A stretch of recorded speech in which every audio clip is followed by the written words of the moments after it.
Driven to Win Audiobook presents The Fairy Caravan, written by Beatrix Potter.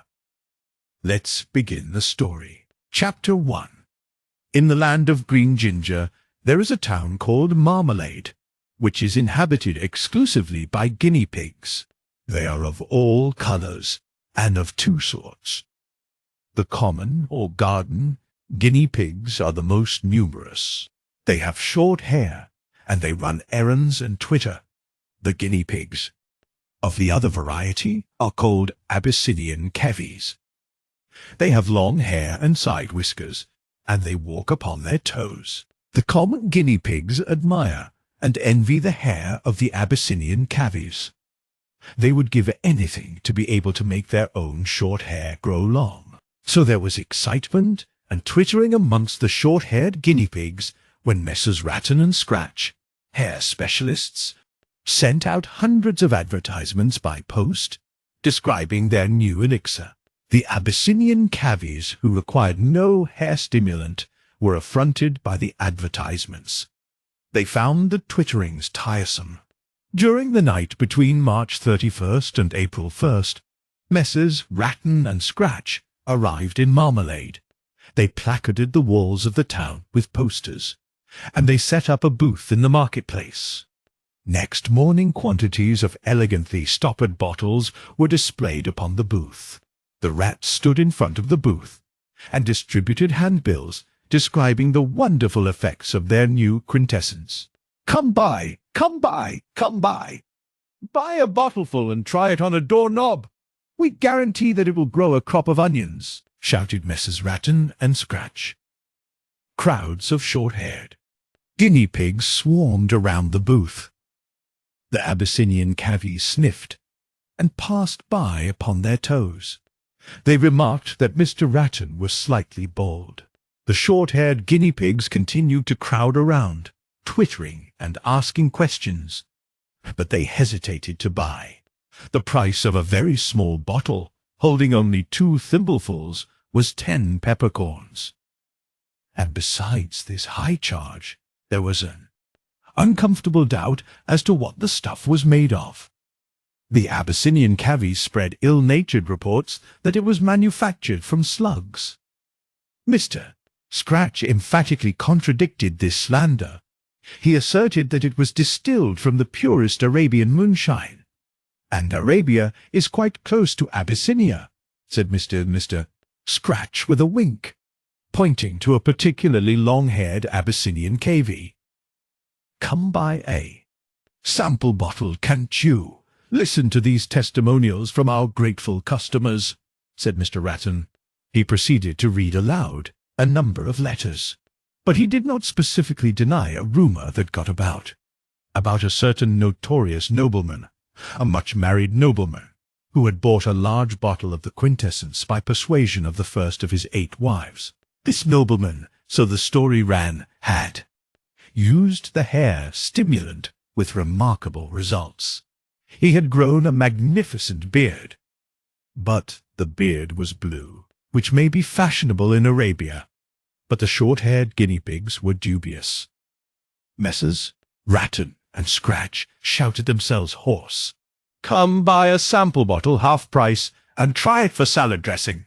The cucumbers will grow of themselves while you are mixing the hair oil and vinegar. Buy a sample bottle, can't you?" shouted Messrs. Ratton and Scratch. The short-haired guinea pigs determined to purchase 1 bottle of the smallest size, to be tried upon Tuppenny. Tuppenny was a short-haired guinea pig of dilapidated appearance. He suffered from toothache and chilblains, and he had never had much hair, not even of the shortest. It was thin and patchy. Whether this was the result of chilblains or of ill treatment is uncertain. He was an object, whatever the cause. Obviously, he was a suitable subject for experiment. His appearance can scarcely become worse, provided he does not turn blue, said his friend Henry P. "Let us subscribe for a small bottle and apply it as directed." Big. So Henry P. and 9 other guinea pigs bought a bottle and ran in a twittering crowd towards Tuppenny's house. On the way, they overtook Tuppenny going home. They explained to him that out of sympathy they had subscribed for a bottle of moonshine to cure his toothache and chilblains, and that they would rub it on for him as Mrs. Tuppenny was out. Tuppenny was too depressed to argue. He allowed himself to be led away. Henry P. and the 9 other guinea pigs poured the whole bottleful over Tuppenny and put him to bed. They wore gloves themselves while applying the quintessence. Tuppenny was quite willing to go to bed. He felt chilly and damp. Presently, Mrs. Tuppenny came in. She complained about the sheets. Henry P. and the other guinea pigs went away. After tea, they returned at 5:30. Mrs. Tuppenny said nothing had happened. The short-haired guinea pigs took a walk. They looked in again at 6. Mrs. Tuppenny was abusive. She said there was no change. At 6:30, they called again to inquire. Mrs. Tuppenny was still more abusive. She said Tuppenny was very hot. Next time they came, she said the patient was in a fever and felt as if he were growing a tail. She slammed the door in their faces and said she would not open it again for anybody. Henry P. and the other guinea pigs were perturbed. They betook themselves to the marketplace, where Messrs. Ratton and Scratch were still trying to sell bottles by lamplight, and they asked anxiously whether there was any risk of tails growing. Scratch burst into ribald laughter, and Mr. Ratton said, "No sort of tail except pigtails on the head." During the night, Messrs. Ratton and Scratch packed up their booth and departed from the town of Marmalade. Next morning at daybreak, a crowd of guinea pigs collected on Tuppenny's doorstep. More and more arrived, until Mrs. Tuppenny came out with a scrubbing brush and a pail of water. In reply to inquiries from a respectful distance, she said that Tuppenny had had a disturbed night. Further she would not say, except that he was unable to keep on his nightcap. No more could be ascertained, until, providentially, Mrs. Tuppenny discovered that she had nothing for breakfast. She went out to buy a carrot. Henry P. and a crowd of other guinea pigs swarmed into the house as soon as she was round the corner of the street. They found Tuppenny out of bed, sitting on a chair, looking frightened. At least, presumably it was Tuppenny, but he looked different. His hair was over his ears and nose. And that was not all, for whilst they were talking to him, his hair grew down onto his empty plate. It grew something alarming. It was quite nice hair and the proper colour, but Tuppenny said he felt funny, sore all over, as if his hair were being brushed back to front, and prickly and hot, like needles and pins, and altogether uncomfortable. And, well, he might.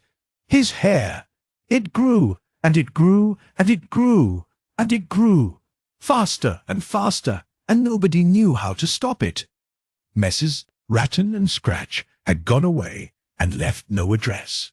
If they possessed an antidote, there was no way of obtaining it. All day that day, and for several days, still the hair kept growing. Mrs. Tuppenny cut it, and stuffed pincushions with it, and pillowcases and bolsters. But as fast as she cut it, it grew again. When Tuppenny went out, he tumbled over it, and the rude little guinea pig boys ran after him, shouting, "Old Whiskers!" His life became a burden. Then Mrs. Tuppenny began to pull it out. The effect of the quintessence was beginning to wear off. If only she would have exercised a little patience. But she was tired of cutting. So she pulled, so painfully and shamelessly that Tuppenny could not stand it. He determined to run away, away from the hair pulling and the chilblains, and the long-haired and the short-haired guinea pigs, away and away, so far away that he would never come back. So that is how it happened that Tuppenny left his home in the town of Marmalade, and wandered into the world alone. Chapter 2. In After years, Tuppeny never had any clear recollection of his adventures while he was running away. It was like a bad, mixed-up dream that changes into morning sunshine and is forgotten. A long, long journey. Noisy, jolting, terrifying, too frightened and helpless to understand anything that happened before the journey's end. The first thing that he remembered was a country lane, a steep, winding lane always climbing uphill. Tuppeny ran and ran, splashing through the puddles with little bare feet. The wind blew cold against him. He wrapped his hands in his mop of hair, glad to feel its pleasant warmth over his ears and nose. It had stopped growing, and his chilblains had disappeared. Tuppeny felt like a new guinea pig. For the first time he smelt the air of the hills. What matter if the wind were chilly? It blew from the mountains. The lane led to a wide common, with hillocks and hollows and clumps of bushes. The short-cropped turf would soon be gay with wild flowers. Even in early April it was sweet. Tuppeny felt as though he could run for miles. But night was coming.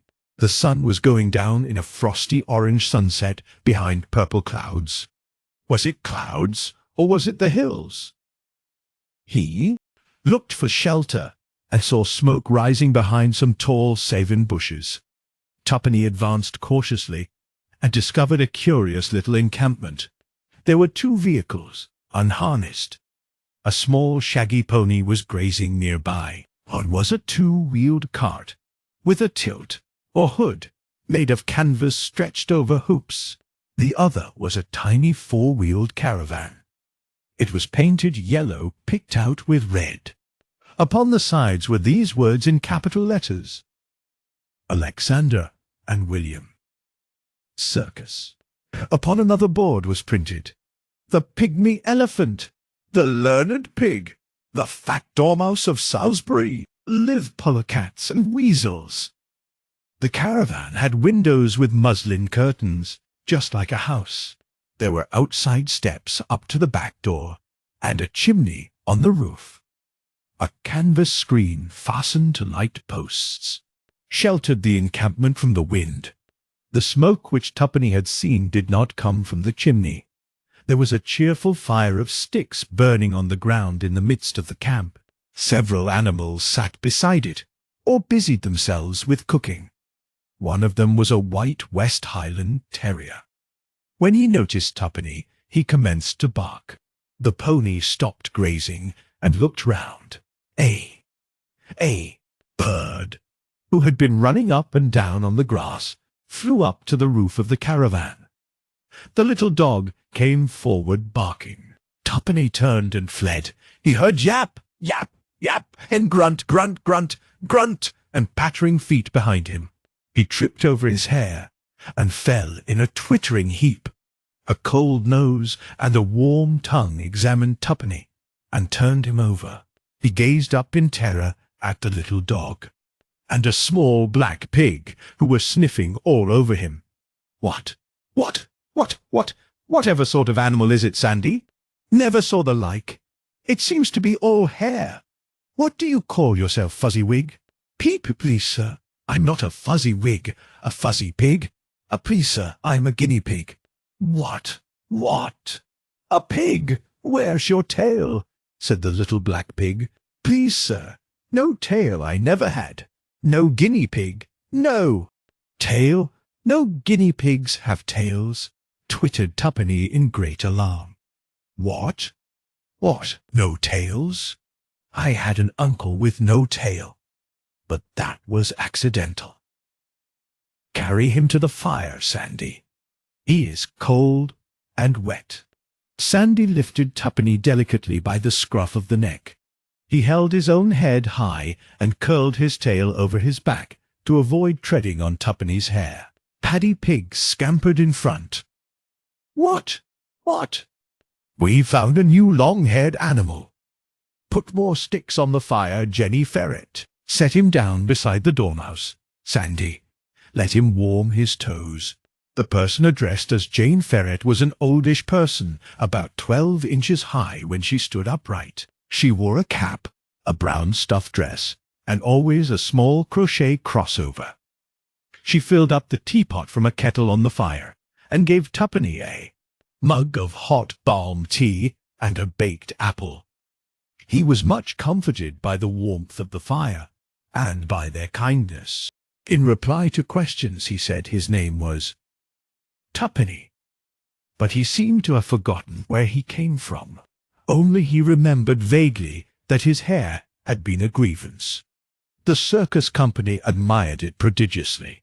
"It is truly marvellous," said the Dormouse, stretching out a small pink hand and touching a damp draggled tress.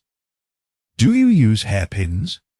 "I'm afraid I'm sorry I haven't any," twittered Tuppeny apologetically. "Let hairpins be provided." "Hairpins," said the Dormouse, falling fast asleep.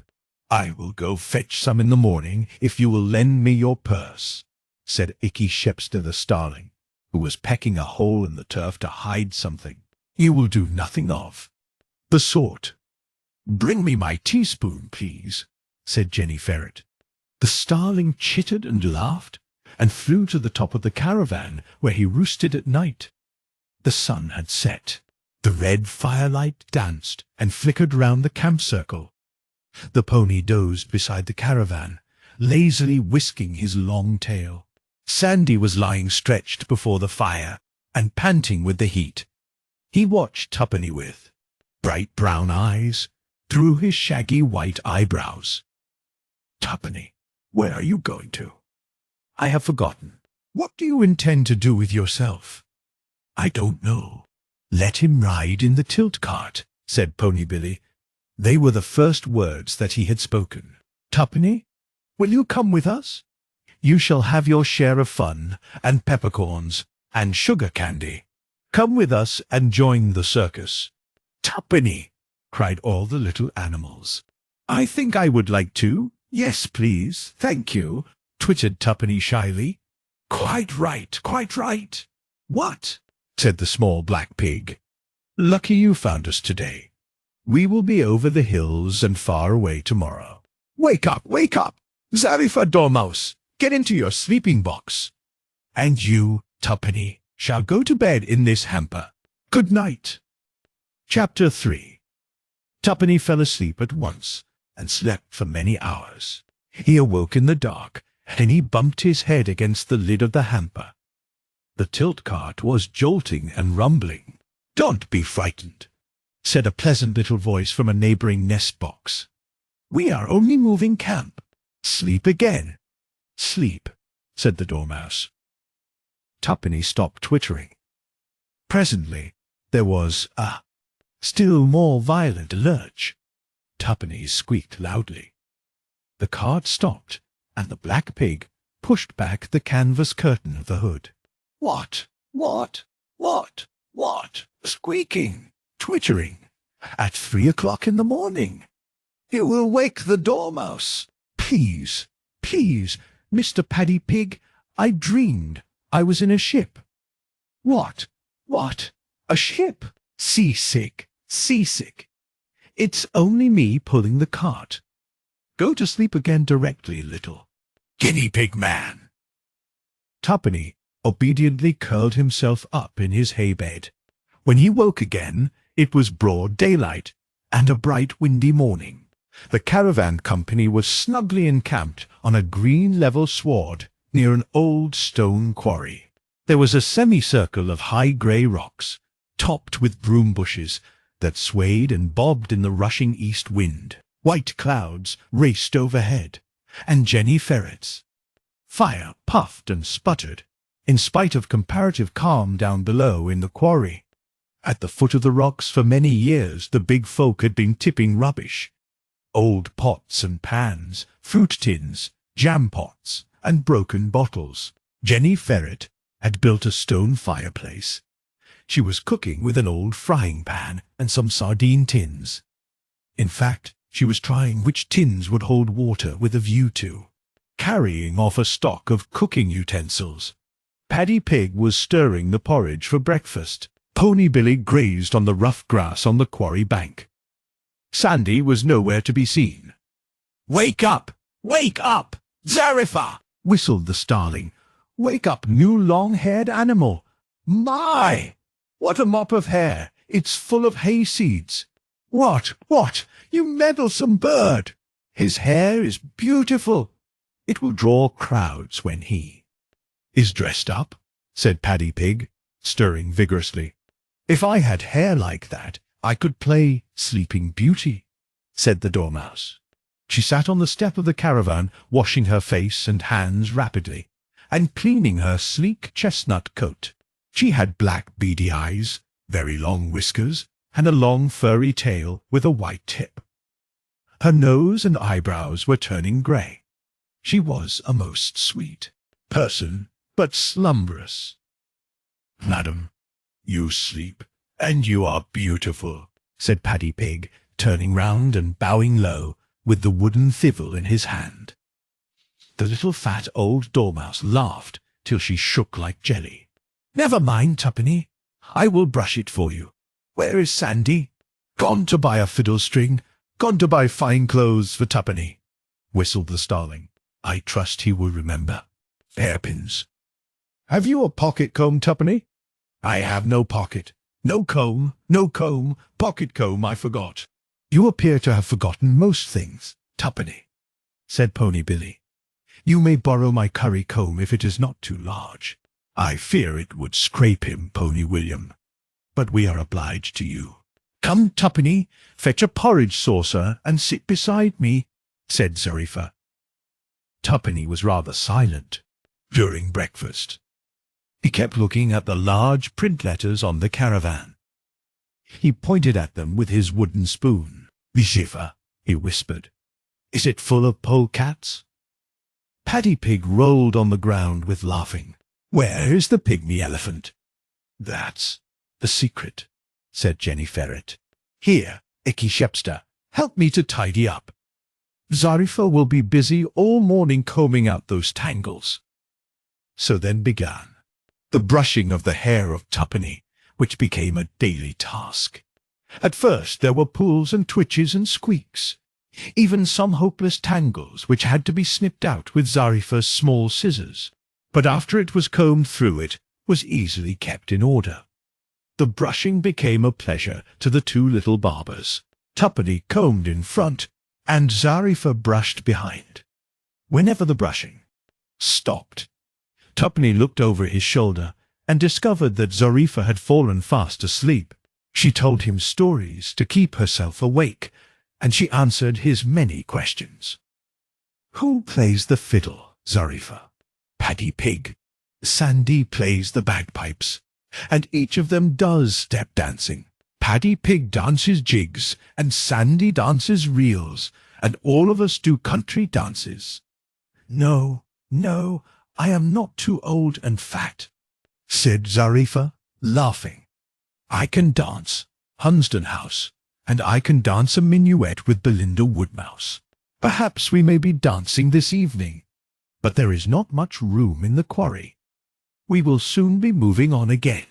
"Do we always move in the night, Zariffa?" Oh, that hurts." "I shall have to snip it. Tuppenny, give me my scissors." When we travel along the high roads, we usually move in the dark, because the roads are deserted at night. Very few of the big folk are stirring. "Would they chase us, Zariffa?" "No, indeed. They cannot see us while we carry fern seed in our pockets." "I have not got a pocket." "It will be easy to plait a little packet of fern seed into your hair, like Pony Billy's.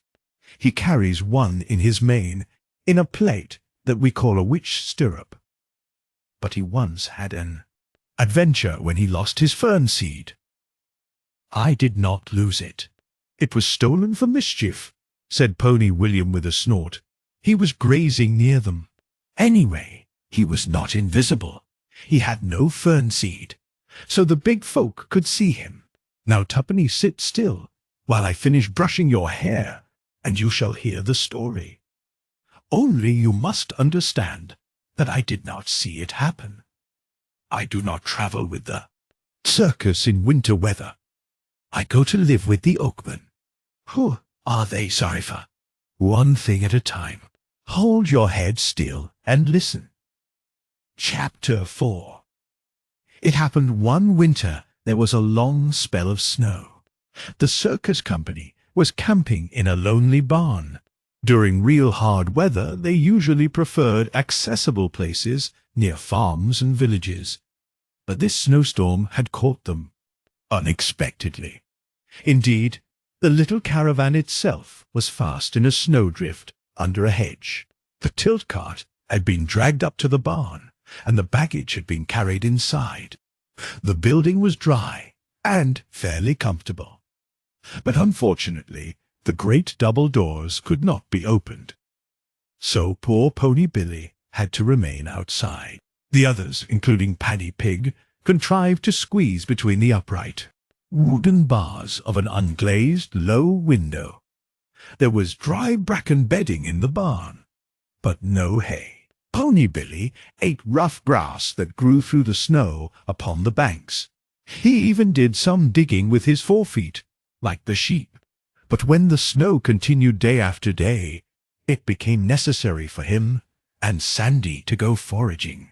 They borrowed a sledge belonging to the charcoal burners, and they fetched a load of provisions. But they could only carry a very little hay as well. Pony Billy made no complaint about sleeping out. His shaggy coat was inches long. He was warm, even if he woke up half buried with snow in the morning. But he did feel as if he wanted a good feed.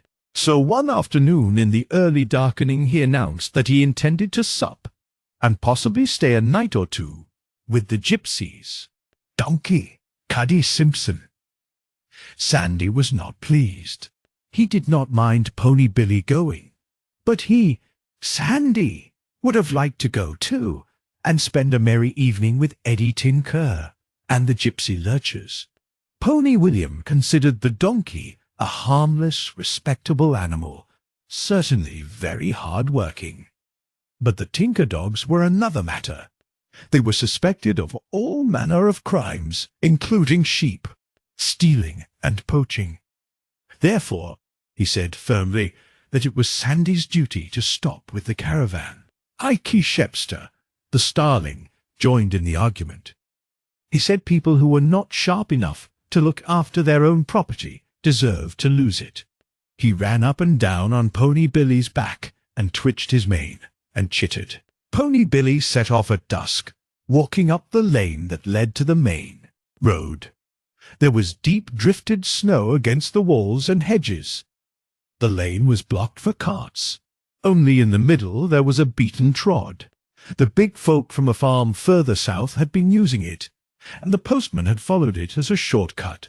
Pony Billy got out onto the main road with a scramble and a jump over a frozen bank of snow, which the snowplough had cast up across the mouth of the lane. Where the plough had travelled, the road was scraped and smoother and slippery. Pony Billy walked fast without trying to trot. He picked up his neat little feet. The snow was too dry to ball in his hoofs. The night was dark, but there was a ground light from the snow. He walked forwards up the hill. Voices came towards him on the road. Pony Billy was not concerned. The big folk could not see him. He had complete confidence in the fern seed which he carried. He was accustomed to walk and trot invisible, but he had not reckoned with the mischief-making of Ikey Shepster. He thought that his precious packet was safely plaited into his mane, instead of which it had been stolen and hidden by the starling in a mouse-hole in the barn. Two tall figures approached out of the darkness to meet him. Pony Billy came on, as bold as bold. He knew that his shoes would not clink in the snow. He believed himself to be invisible, and there was plenty of room to pass, even when he recognized that the patrollers were two very large policemen. Pony Billy still advanced. The large policeman halted. "What's this, Constable Crabtree?" Then, at length, Pony Billy stopped too. He stood motionless, puzzled. "It looks to me to be a large, hairy black pig, Sergeant." Pony Billy was considerably startled, but still he stood his ground. Constable Crabtree flashed a bull's-eye lantern upon him. "It's a pony, no bigger than a big dog," said the sergeant. Without warning, the constable sprang at the amazed Pony William and seized him by the forelock. Pony Billy boxed desperately, but he was overpowered by the two large policemen. And alas! The sergeant in his overcoat pocket carried a piece of strong cord, which they twisted into a rough halter. Pony Billy threw himself down. He rolled. He kicked. He tried to bite. But all in vain. They forced him along, and the more he jibbed, the more those large policemen laughed. "Whoa, Pony! Whoa there! He is a spirited little nag. Do you recognize him, Constable Crabtree?" "I do not, Sergeant Nutbush. There is a Galloway at Hilltop Farm, but it's taller. Matter of fact, it's a little mare, that one. They call it Mabel." "Is he the pony from Swiss Cottage?" "He is not, Sergeant. That one is a fell pony. It has nicked ears, same like a Herdwick sheep, under key bit near and cropped far." Well, put him in the pound. Give him a bite of hay. We can advertise him in next week's Gazette." Pony Billy felt that things were getting extremely serious. It was so unfortunately dark. There were no other animals out upon the roads. Nobody to carry news of his predicament to Sandy. It was serious. The pound, or pinfold, was a round enclosure, with a high circular wall built of cobblestones. After thoughtfully providing an armful of hay, Constable Crabtree locked up Pony Billy and left him. The oak door was ancient but strong. It was padlocked. The key hung upon a nail at the police station. Pony Billy had a satisfying meal at last. Next day he tramped many, many miles, round and round inside the pinfold wall. The constable looked in, with another supply of hay, and remarked that it was funny that nobody claimed him. Pony Billy ate as much hay as he could manage to tuck in. Then he resumed his tramping round and round upon the dirty snow in the pinfold. He neighed loudly and repeatedly. Nobody answered. The walls were very high. Not the tallest Clydesdale horse could have looked over the top of those cobblestones. No living thing did he see till the second afternoon, when a small flock of starlings flew over. They wheeled round in the air, after the manner of starlings, and one bird flew back and alighted on the wall. It was Icky Shepster. He ran along the top of the wall, and sputtered and chittered with laughter. Pony Billy ate hay and pretended not to see him. Then, just as Icky Shepster spread his wings to rejoin the flight of starlings, Pony William remarked that he wished to see Sandy on particular business. "Is that so?" said Icky Shepster. Pony Billy was left in uncomfortable doubt whether the message would be delivered or not. In the meantime, Sandy had no suspicion but that Pony Billy was safe with the gypsy's donkey, who spent the worst of winter eating mouldy hay and tade pipes in an open-fronted shed on the marshes. It was a most unpleasant surprise when Icky Shepster flew in with the news that Billy was fast in the pound. "Whose doing is that, I wonder?" said Jenny Ferret. "He must have lost his fern seed." "I shall have to get him out somehow," said Sandy. "Lost, stolen, or strayed," said Jenny Ferret. Paddy Pig suggested trying to borrow the key of the padlock from the sergeant's black Manx cat, but it was a doubtful expedient, and it would involve calling at the police station. It would be simpler to pick the lock. "If Metal will only come with me, we will soon have him out." Sandy waited till moonrise. Then he scampered off to the smithy in the village. The big folk had all gone to bed in the clear of the moon, but the forge was still working. Metal, the blacksmith's yellow terrier, was doing a job on his own, opening the links in a dog chain. Another dog was blowing the bellows. They greeted Sandy. "Come along and warm yourself at the hearth, Sandy. I am in a hurry. I cannot wait. And you must come with me, Metal. Poor old Billy is fast in the pound." "Whew!" whistled Metal. He damped down the fire, gathered up some tools, and they hurried off together. Pony Billy was dozing in the pinfold. He was awakened by the sound of sniffing and scratching under the door. Something was being done to the padlock. Within a few minutes he was free, trotting back towards the village with the dogs racing at his heels. When the constable came next morning, the mysterious pony had vanished. The pinfold was empty. "So you see, Tuppenny," said Zarepha, "it is most important to carry fernseed when we go upon the roads and pass near the big folks, and you must always take great care that it is not lost." Chapter 5. While the caravanners were encamped in the quarry, Sandy had gone shopping to the market town. It was an old-fashioned town, with funny crooked streets and little old squares hidden away round corners. There were archways opening under houses, leading from square to square. Sandy made several small purchases at the grocer and at the saddler. But his most important piece of shopping was to buy something pretty to make a costume for Tuppenny, who was worthy of considerable outlay by way of dressing up. His remarkable hair and the rarity of guinea pigs combined to make him an acquisition to the circus company. "Choose something bright and fanciful. I will shape it and sew it. And pray remember hairpins," said the Dormouse Zarepha, who was clever with her needle. So Sandy, in the course of his shopping, paid a visit to the millinerses. The Misses Matilda and Louisa Pussycat kept shop in a tiny, steep, 3-storied house with an overhanging upper floor. Each floor came forward over the story below. It made the shop rather dark for matching ribbons. In the attic, Matilda Pussycat, leaning out of the window, could talk to Tabby Whitefoot across the way at the staircase window of the post office opposite. The street door opened down a step into the house.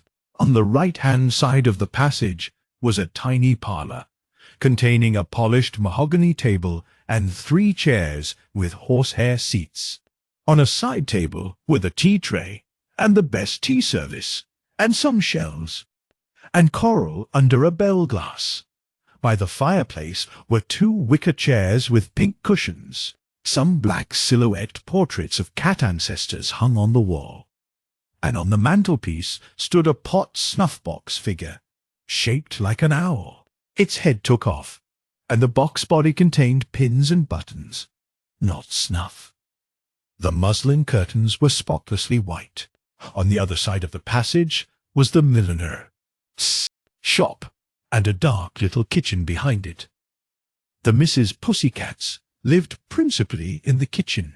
It was well supplied with the usual assortment of pots and pans, shelves, milk jugs, crooks for hanging things, a deal table, stools, and a corner cupboard.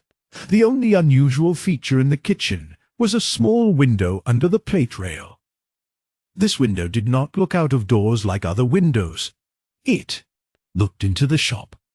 If a customer came in, Miss Louisa Pussycat applied her eye to the window to see who it was. Once, when she looked through, she saw a duck who had come into the shop without quacking. Sandy came in from the street and lifted the latch of the shop door. It had a tinkling bell. "Bow, wow, shop there! Bow wow, shop there! Bow wow!" barked Sandy, rapping on the counter. Miss Louisa Pussycat's eye appeared at the little window. She put on a clean apron and came in behind the counter. "Good morning, Mr. Alexander.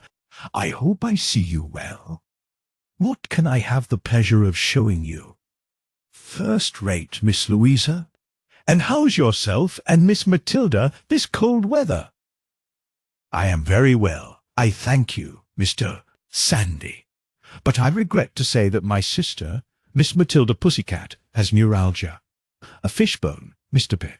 Sandy, a fishbone embedded between her wisdom teeth. It has caused a gumboil or abscess, accompanied by swelling. She has eaten nothing but slops for a fortnight.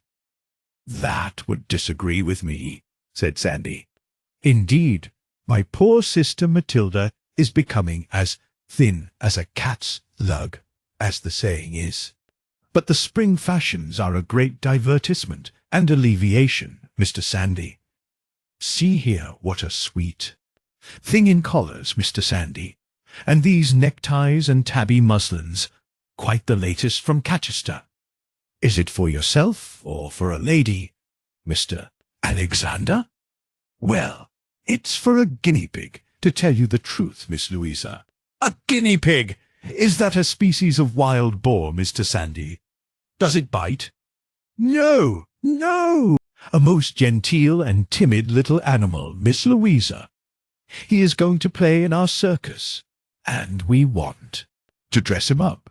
Something bright-coloured and tasty. I feel confident that we can supply every requisite article of apparel. What is his complexion, and what character will he impersonate? Inquired Miss Louisa Pussycat. She liked long words. Is lemon and white. We thought of calling him the Sultan of Zanzibar. How about a bandana pocket handkerchief? Can you show me any? Excellent. We have a choice selection. Scarlet and gold would become him admirably. And permit me to suggest a yellow sash and a green turban. Quite the height of fashion, said Miss Louisa Pussycat, opening cardboard boxes and unwrapping packages. I don't think a turban would stick on. He has such a lot of hair. We were going to roll it up on the top of his head, with a hatpin stuck through it. By, that reminds me, I am forgetting hairpins. Hairpins with a bend in them, Miss Louisa. He has difficulty in doing up his hair. Dear me, how remarkable! Cannot he have it shingled?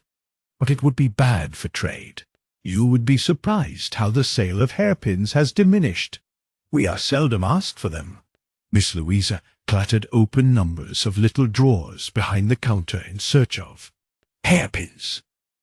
Finally, she called through the window into the kitchen. Sister! Sister Matilda! Where are the hairpins? Meow! Meow! Me! Oh, bother! Moaned Miss Matilda. I put them away in the attic. They are never wanted. She was heard climbing the staircase. Sandy chose a scarlet, gold, and chocolate-coloured pocket handkerchief and a green sash ribbon. Allow me to recommend the purchase of this hatpin with a glass knob. It will shimmer in the sunshine like a diamond, said Miss Louisa, who was greatly interested in the Sultan's costume. Miss Matilda came downstairs with a packet of hairpins. Here, take them. Meow! Oh, my poor mouth! Her face was swelled like a cabbage, and she had a strip of red flannel pinned round her head. Let me look at it. I have had experience of bones sticking fast, said Sandy. If I was sure you would not scratch me, I believe I could get it out. Indeed, I should be thankful. She mews all night, said Miss Louisa Pussycat. I'll scratch both of you if you touch me, said Matilda. Matilda, this is folly. Open your mouth. Louisa, I want tea, replied Matilda. Oh, all right. Please yourself, said Sandy.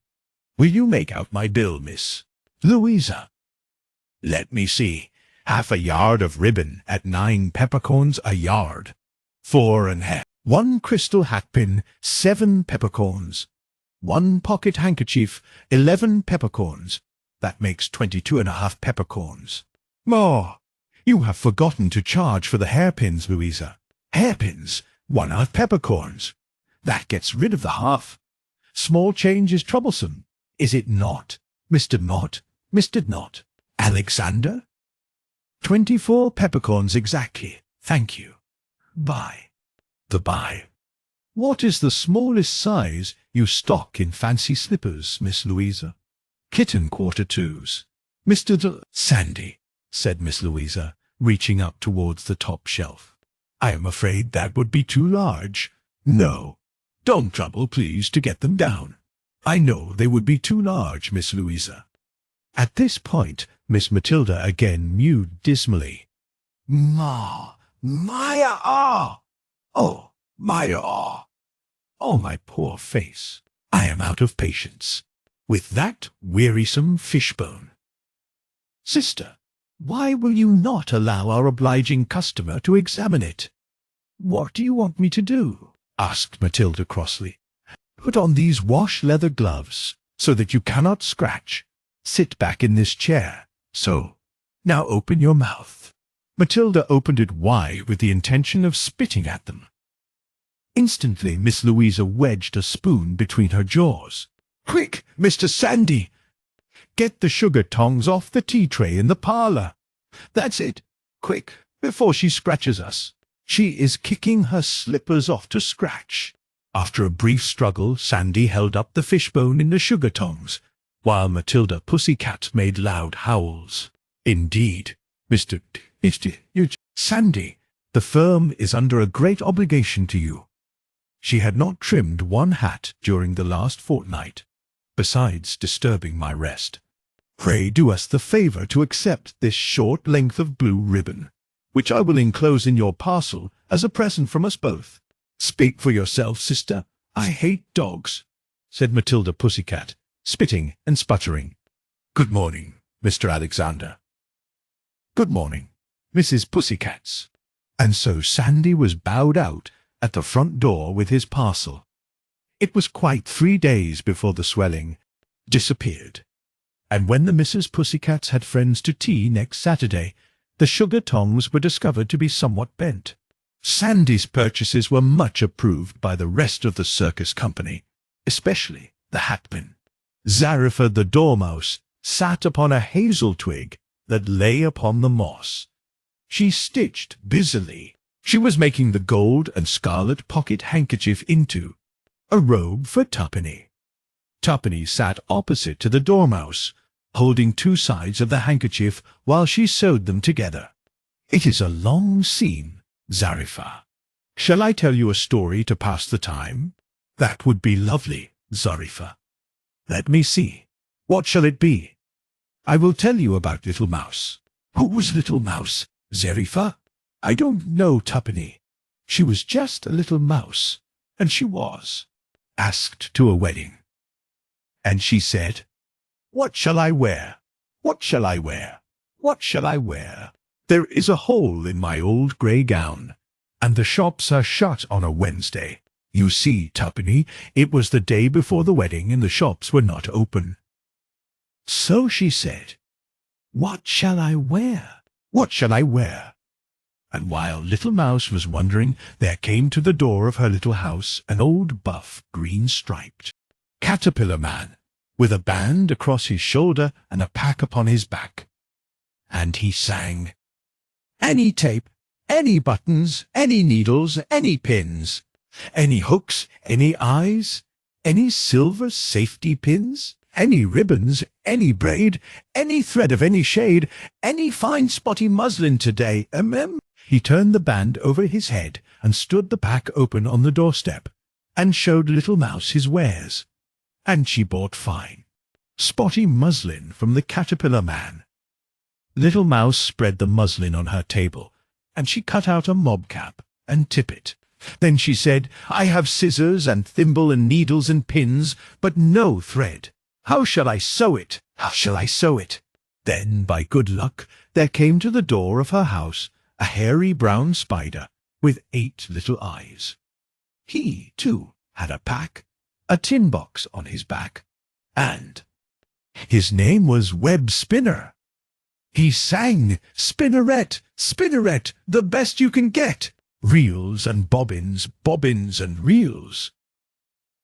White thread and black, the best in my pack, come buy from Web Spinner. So Little Mouse bought white thread, and she sewed her cap and tippet. "Hold it straight, please, Tuppenny." And while little Mouse was sewing, a large moth came to the door, selling silk, spun silk, silk, spun fine, woven by the silk moth, wool by silk of mine.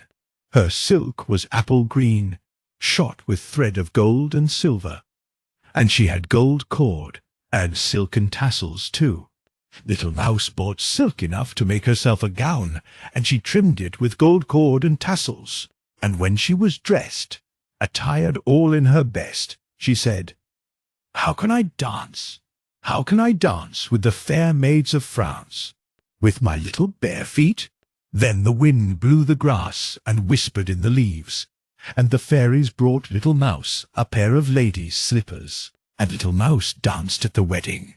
"That is lovely, Zariffa," said Tuppenny. "I would have liked to see the dancing. Who were the fair maids of France, Zariffa?"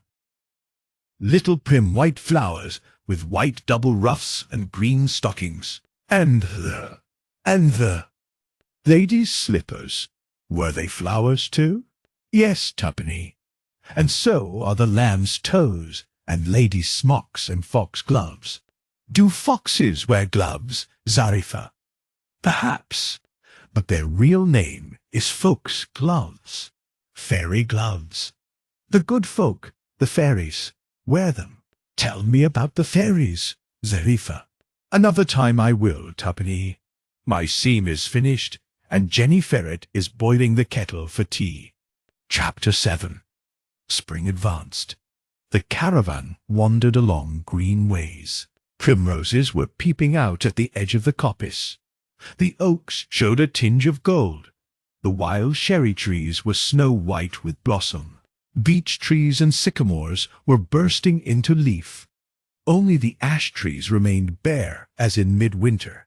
The ash is the last to don her green gown, and the first to lose her. Yellow leaves. A short-lived summer lady. On the topmost bare branch of an ash sat a throstle, singing loud and clear, so clear that he seemed to sing words. "Fly here, fly here, fly here. Will he do it? Will he do it? Will he do it?" shouted the throstle. Come bobbing, sky high, so, so, so, so, so." "Oh, greenwood tree, sweet, pretty Lee," warbled a blackbird softly. "Spring is here, is here, is here," shouted the throstle on his treetop. Zariffa and Tuppenny sat listening on a sunny bank below. "Birds, sweet singers all, the coppice is full of birds. Hark to the blackbird in the hawthorn. See his yellow bill. Now he pauses, waiting for an answering blackbird far away in the wood. It reminds me of Bird's place in spring. Where is Bird's place, Zariffa? Listen while he sings his song again." The blackbird sang. A soft cloud dimmed the sunshine. A few large raindrops fell. The birds interrupted their singing and flew down onto the grass, all except little Dikey Sparrow, singing to his wife while she sat on her blue speckled eggs. "Where is Bird's place, Zariffa?" "Bird's place that I remember was in Hertfordshire, long ago when I was young. Perhaps the elms and chestnuts have been felled. The passing swallows say the cedar is blown down." Bird's place had been the garden of an old manor house. No brick, no stone was standing. But still the straggling damask roses bloomed, and garden flowers grew amongst the tall, untidy grass. Currant and gooseberry bushes had run wild in the thicket. They bore the sweetest little berries that the blackbirds loved. No one pruned the bushes or netted them against the birds.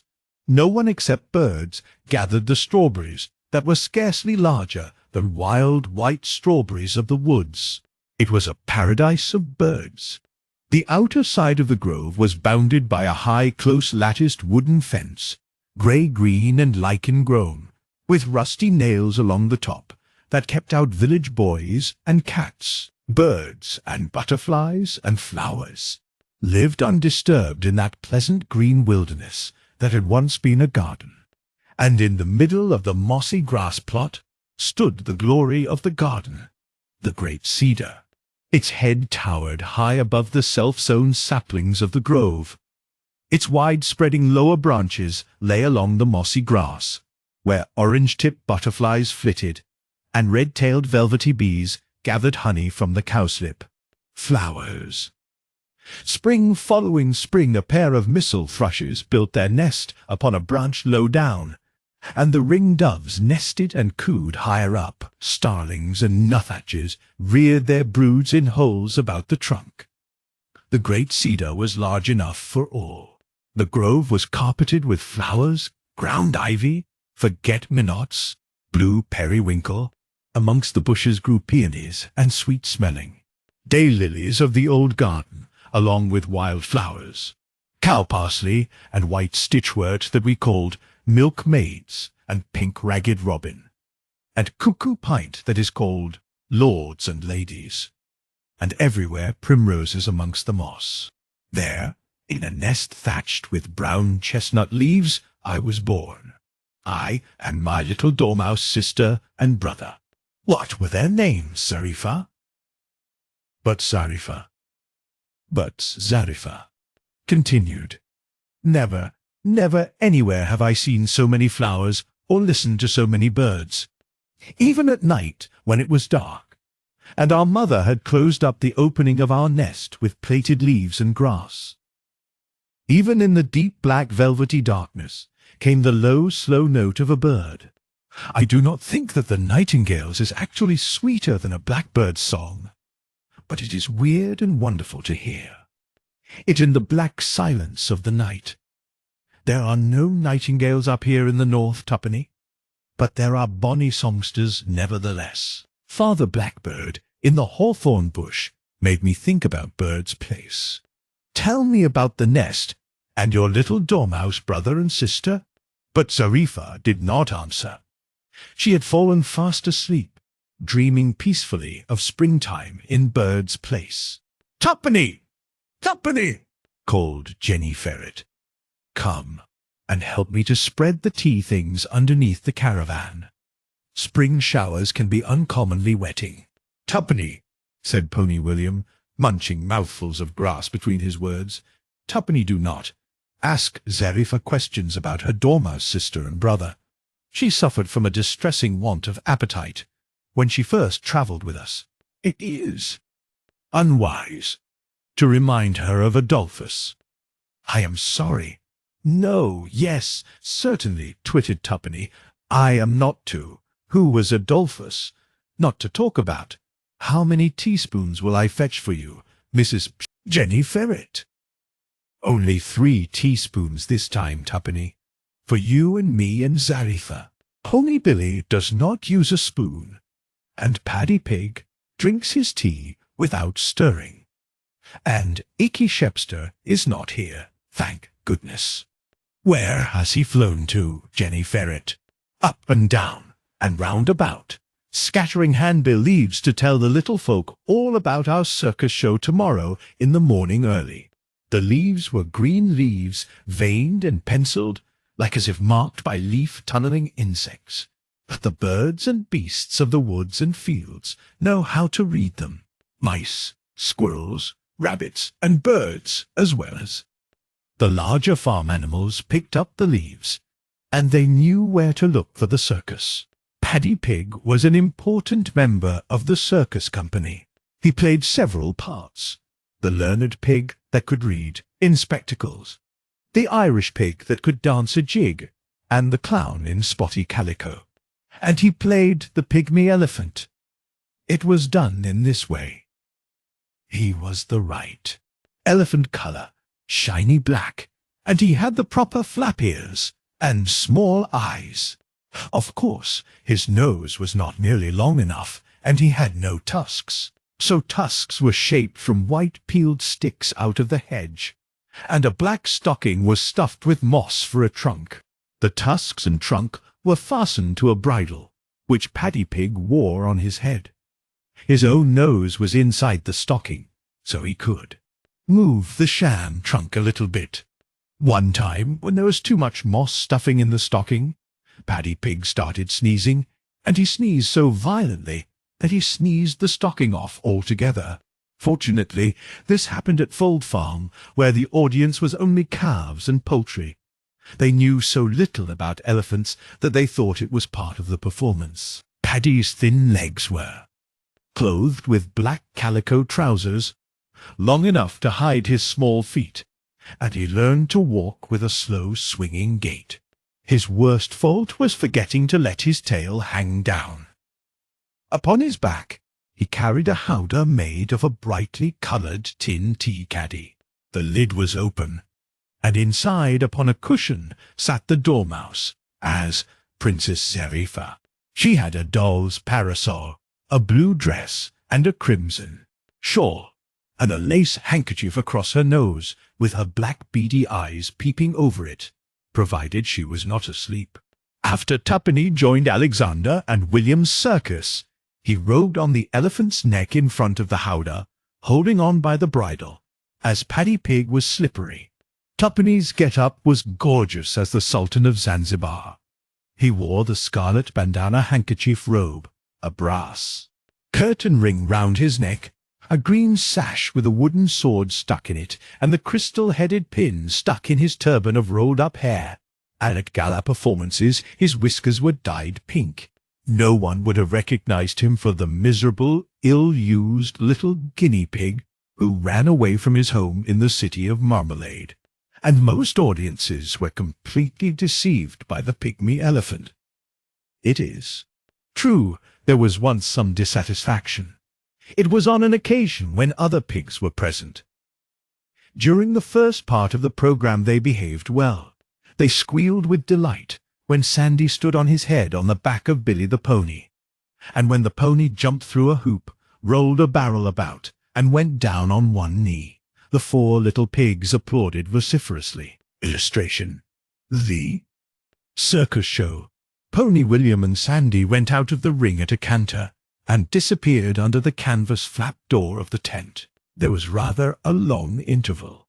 The fact was, a brace button had come off the elephant's trousers, and Zarifa, the dormouse, who did all the mending, was sewing it on again. The four little pigs began to fidget and play jinks. They tickled one another and disturbed several hens and 2 rabbits who were sitting in the front row. Then one of them jumped up and ran to the tent and peeped under the flap. Sandy bit his nose. Whether because he had seen something, or because his nose smarted, it is certain the 4 little pigs commenced to behave badly. The entrance of the pygmy elephant drew exclamations of awe from the rest of the audience. But the 4 little pigs sniffed and whispered together. "I say, mister," said a pig to Sandy, as he stalked past, leading the elephant by a string. "I say, mister, what's the matter with your elephant's tail?" Sandy ignored the question, but as soon as they were out of hearing at the opposite side of the ring, he whispered to the elephant, "Uncurl it, Paddy, you stupid! Hang your tail down!" The elephant obediently allowed his tail to droop. "I say, Mr. Elephant," said another little pig, as the procession marched round a second time. "I say, Mr. Elephant, have a potato?" Now Paddy Pig would have liked to accept the potato which they offered to the toe of his stocking trunk, but he was quite unable to grasp it. "There is something funny about that elephant," exclaimed all 4 little pigs, and they started shouting, "Give us back our peppercorns!" That was their entrance money. "Give us back our peppercorns! We don't believe it is an elephant!" "Do be quiet behind there!" expostulated the rabbits and poultry. "Oh, how sweetly pretty! Look at the princess parasol!" The Princess Zarifa in the howdah beamed down on the admiring hens. "That is not a proper elephant at all. Give us back our peppercorns!" shouted all 4 little pigs, scrambling over the turf seats into the ring, and sniffing at Paddy's calico trousers. Then Sandy lost his temper. He barked, and he bit the 4 little pigs and chased them out. The elephant and his riders galloped away under the tent flap in such a hurry that Tuppeny and Zarifa were nearly pulled off by the canvas. Then Jane Ferret was led round in a heavy chain and a large wire muzzle, to impersonate the live polecats and weasels mentioned on the posters. Jenny Ferret lived on bread and milk, and she had not a tooth in her head, being, in fact, cook-housekeeper to the circus company. But the rabbits scrambled hastily into back seats. Of course, that was part of the performance that they had paid for and expected. If they had not had a fright for their peppercorns, they would have been dissatisfied too. In the meantime, the elephant had changed his clothes. He came back as Paddy Pig himself, and he danced a jig to perfection, while Sandy fiddled. The 4 little pigs, quite restored to good humour and polite behaviour, applauded loudly and threw potatoes at him, and the audience went home at 4:30 a.m. well satisfied. And 2 hours later the farmer, who owned the 4 little pigs, when he fed them, remarked that, for sure, they were doing a deal of grunting and talking together that morning, and there were a lot of little pig footmarks in the lane. But they were shut up all right in the sty when he brought them their breakfast, so he never guessed that they had been to Sandy and William's circus to see the pygmy elephant. All upon a day in the month of April, the circus company crept slowly through soft green meadows. It was early morning. Long shadows from the woods lay across the grass. Birds sang to greet the rising sun. Ikey Shepster, the starling, whistled and fluttered his wings on the roof of the caravan. Pony Billy bent to the collar. The dew splashed from his shaggy fetlocks as he lifted his feet amongst the wet grass. Paddy Pig toiled between the shafts of the tilt cart, assisted by the panting Sandy, harnessed tandem. "We shall stick fast, Sandy. Let us go back to Pool Bridge." "Yap, yap, we will try the next ford higher up." "Get out of my way," said Pony Billy, coming up behind them, steadily pulling the caravan. They were trying to cross a stream that ran through the middle of the valley. In summer, it was a little brook, but spring rains had filled it to the brim. The forget-me-nots waved to and fro, up to the waist in water. The primroses on the banks drew up their toes. The violets took a bath. Wilfin Beck was in high flood. Paddy Pig disliked water. The ford which they should have crossed had proved to be a swirling stream instead of a broad, rippling shallow. He wished to turn back and go round by the bridge. The proprietors of the circus refused. "If we cross the stream as far down as Pool Bridge, there will be 2 days' toilsome march through the woods.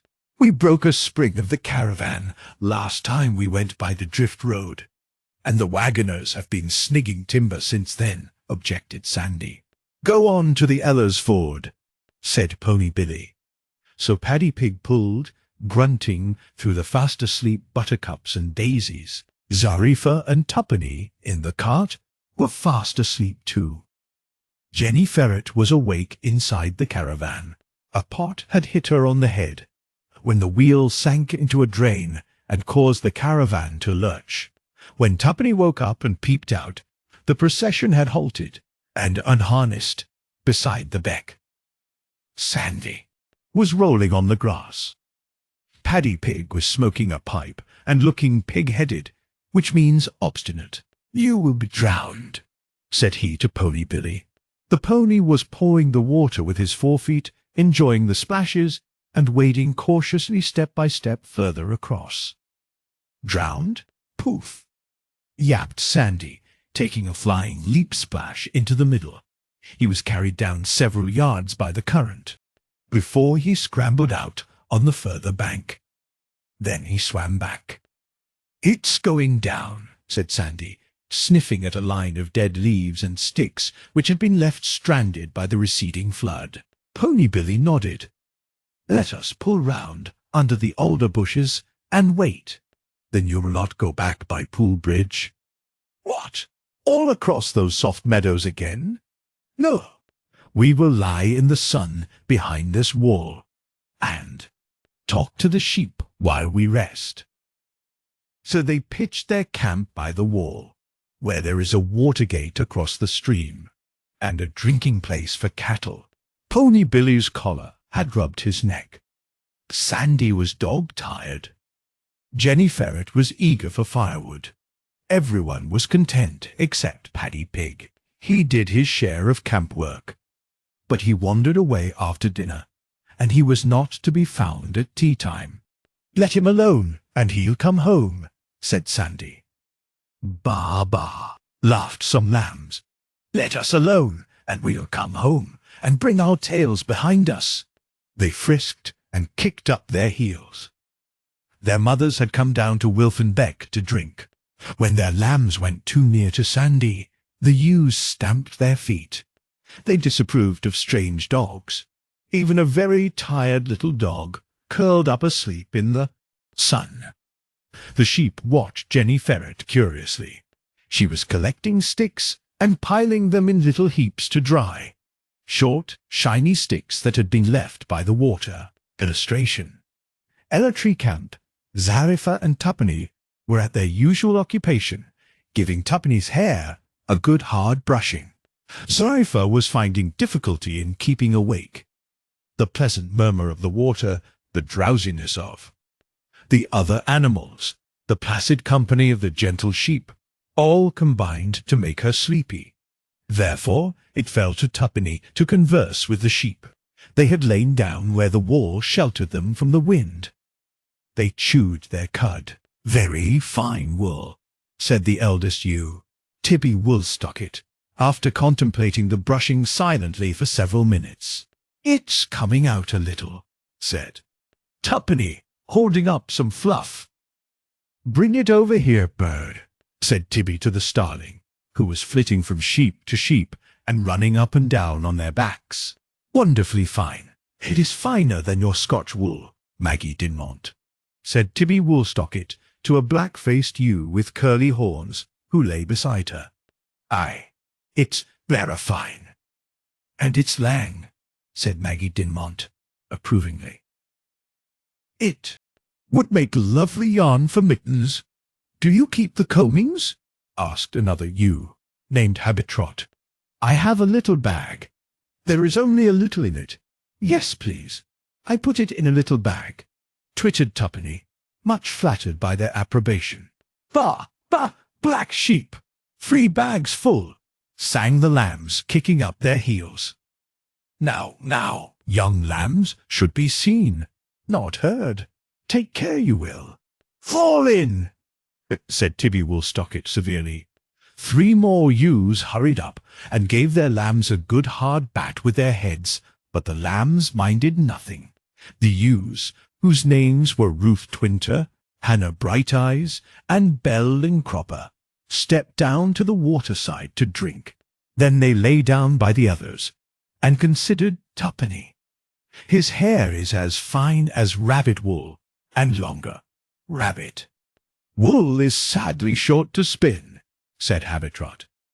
"Save all the combings in your little bag, in case you pass this way again. You were not with the circus last time they camped by the Ellas," said Tibby Woolstocket. "What may your name be, little guinea pig man?" "Tuppeny. Tuppeny. A very good name," said the sheep. At this moment a bunch of lambs galloped across the meadow with such a rush that they nearly overran the bank into the water. Their mothers were quite angry. "A perfect plague they are, but nevertheless we would be sad without the little dears. Now lie down and be quiet, or you will get into the same scrape as Daisy and Double." But the lambs only raced away faster. Zarifa had been awakened by the disturbance. "Who were Daisy and Double? We love hearing stories, Tibby Woolstocket. Do tell us." Tibby Woolstocket turned her mild bright eye on the little dormouse. "Willingly I will tell you. There is not much to tell. Every spring for 24 years we have told that story to our lambs, but they take little heed. Daisy and Double were the twin lambs of my great-grandmother, Dinah Woolstocket of Brackenthwaite, who grazed in these pastures, even where we now are feeding. The coppice has been cut thrice since then, but still the green shoots grow again from the stools, and the bluebells ring in the wood, and Wilfin Beck sings over the pebbles year in and year out, and swirls in spring flood after the melting snow. That April when Daisy and Double played in this meadow, Wilfin was full to overflowing, as high as it is now. Take care. You, thoughtless lambs, take care. But little heed will you take, no more than Daisy and Double, who made of the flood a playmate, for it was carrying down sticks and brown leaves and snow broth, as the trout fishers call the cakes of white fairy foam that float upon the flood water in early spring. Daisy and Double saw the white foam, and they thought it was fun to race with the snow broth. They on the meadow bank and the foam upon the water, until it rushed out of sight behind this wall. Then back they raced upstream, till they met more snow broth coming down, then turned and raced back with it. But they watched the water instead of their own footsteps. Splash!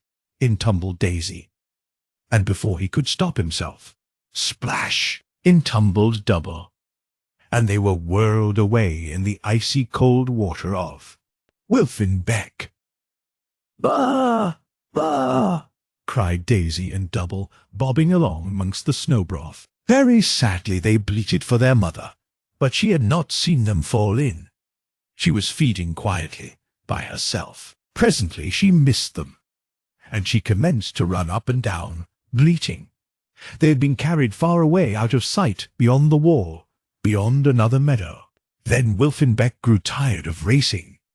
The water eddied round and round in a deep pool, and laid the lambs down gently on a shore of smooth sand. They staggered onto their feet, and shook their curly coats. "I want my mammy, ba, sobbed Daisy. "I'm very cold. I want my mammy," bleated Double. But bleat as they might, their mother, Dinah Woolstocket, could not hear them. The bank above their heads was steep and crumbly. Green fronds of oak fern were uncurling. Primroses and wood anemones grew amongst the moss, and yellow catkins swung on the hazels. When the lambs tried to scramble up the bank, they rolled back, in danger of falling into the water. They bleated piteously. After a time, there was a rustling amongst the nut bushes. Someone was watching them. This person came walking slowly along the top of the bank. It wore a woolly shawl, pulled forward over its ears, and it leaned upon a stick. It seemed to be looking straight in front of it as it walked along. At least its nose did, but its eyes took such a sharp squint sideways as it passed above the lambs. "Brr! Brr!" said this seeming woolly person with a deep-voiced bleat. "Bah! Bah! We want our mammy!" cried Daisy and Double down below. "My little dears, come up! Brr! Brr! Come up to me!" "Go away!" cried Daisy, backing to the water's edge. "You are not our mammy. Go away!" cried Double. "Oh, real mammy, come to us." Then the woolly person reached out a skinny black arm from under the shawl, and tried to claw hold of Daisy with the handle of its stick.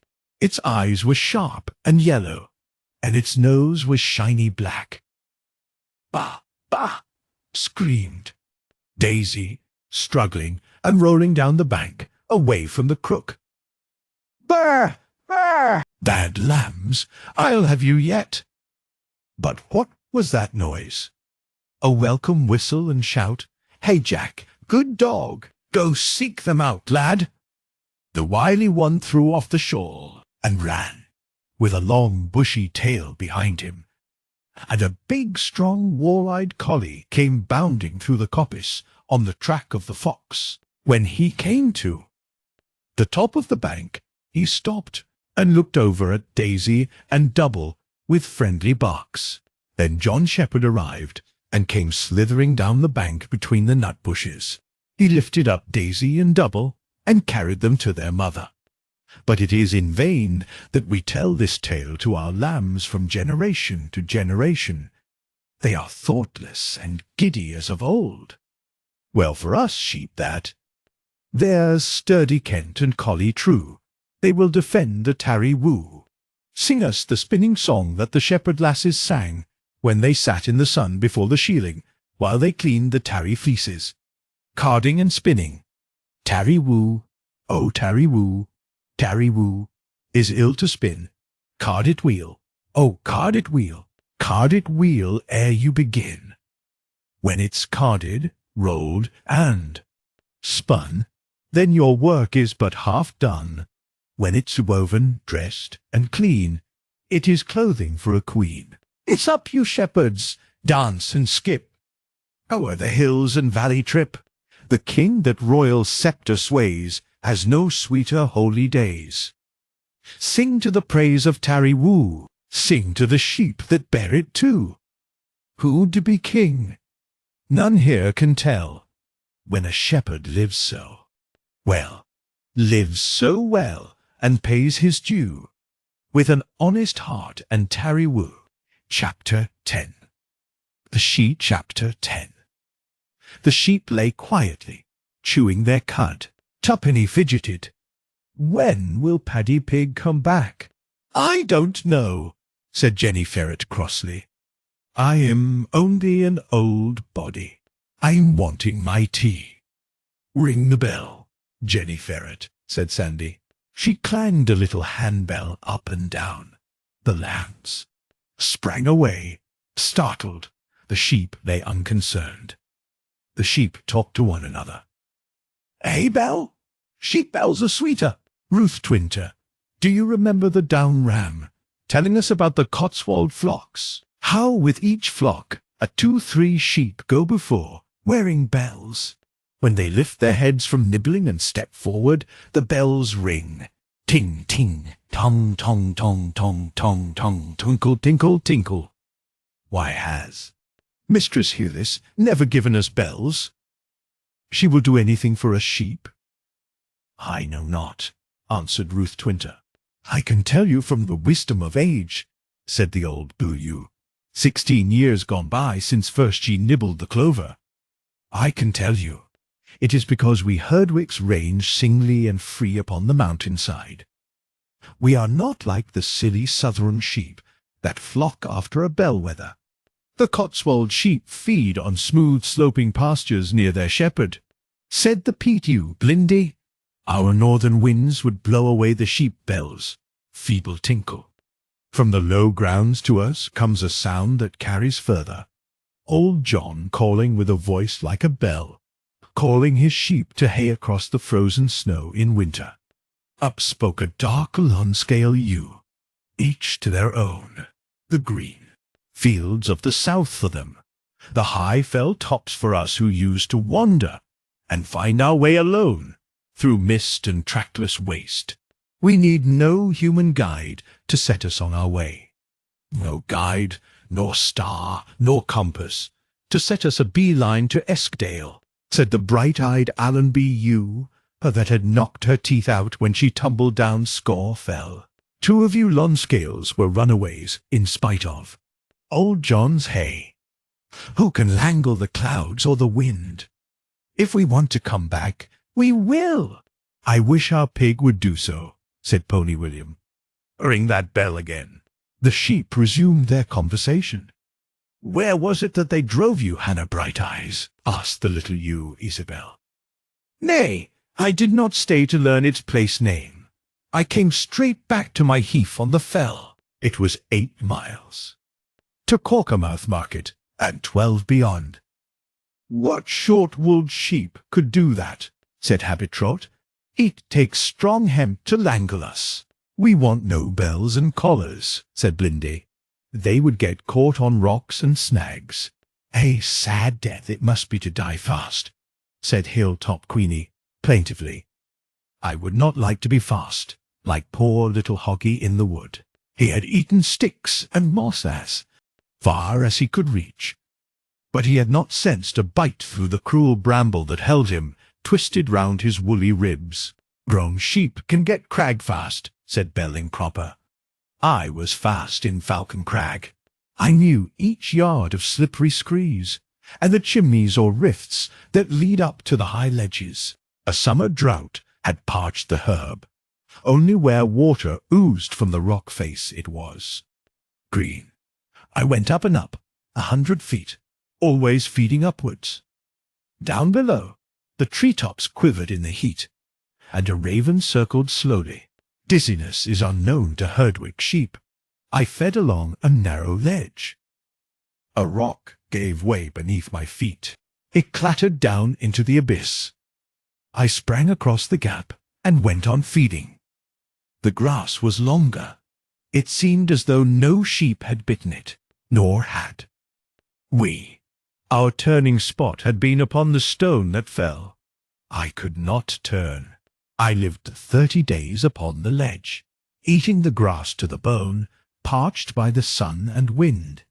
Only a welcome thunder shower brought moisture that I licked on the stones. I bleated. No one heard me, except the raven. In the 4th week a shepherd and his dog saw me from below. He shouted. I rose to my feet. He watched me for a time. Then he went away and left me. Next day he came again and shouted. I staggered along the ledge. Again he left me, fearing that I might leap away from him to death if he approached too near. On the last day, 3 shepherds came and watched. I was too weak to rise. I dozed upon the ledge. They climbed round the hillside, and they came sideways above the crag. I could hear their voices, faintly, talking overhead. One came down on a rope. He swung inward onto the ledge and tied another rope to me, a woolly fleece and rattling bones. They drew me up. Still I can feel the hot breeze and smell the wild sage as they slung me past the face of the rock. I was carried to the farm and given warm milk. Within a week I was well. A brave shepherd, truly. One who would go through fire and water and air to save his sheep. Our shepherds face rough times, said White Fanny. Dost remember hearing tell of the lad who parted from his fellow shepherd when the early winter sunset was going down over the snow? The other one came home at tea time, but he did not come. His folks turned out to seek for him. Some went along the tops. Others searched below the crags. There they saw marks of a rush, and his collie Bess watching by a snowdrift. Just in time, just and so. Our men take risks with their eyes open. They know that they cannot live underneath snow like us. Then Ruth Twinter spoke up cleverly. I and 3 sisters were buried 23 days beside the Dalehead wall. Not to brag on, said the Lonscale EU scornfully. Could you not feel it coming, or were they gates shut? Nay, they stood open. The wind went round suddenly, after a plash of rain. A fall came out of the east. Then it turned to frost. I doubt you were a Twinter, or a 2-shear at most, said the blue U. The low east brings the heaviest falls. Indeed, and indeed we were hurrying, said Ruth Twinter. We came down the fell, strung out in single file. I mind me we met a fox-hat, Blue Gill, going up. Then we met a blizzard that blew us into the wall. A blinding yellow storm of dithering powdery flakes. Belling-Croppers. Mother went over a bank into the beck. She was dashed against the stones and drowned. The rest of us cowered by the wall. We were quickly snowed over. It drifted level with the cams. We stirred ourselves under the drift, like the moody warps and field bowls.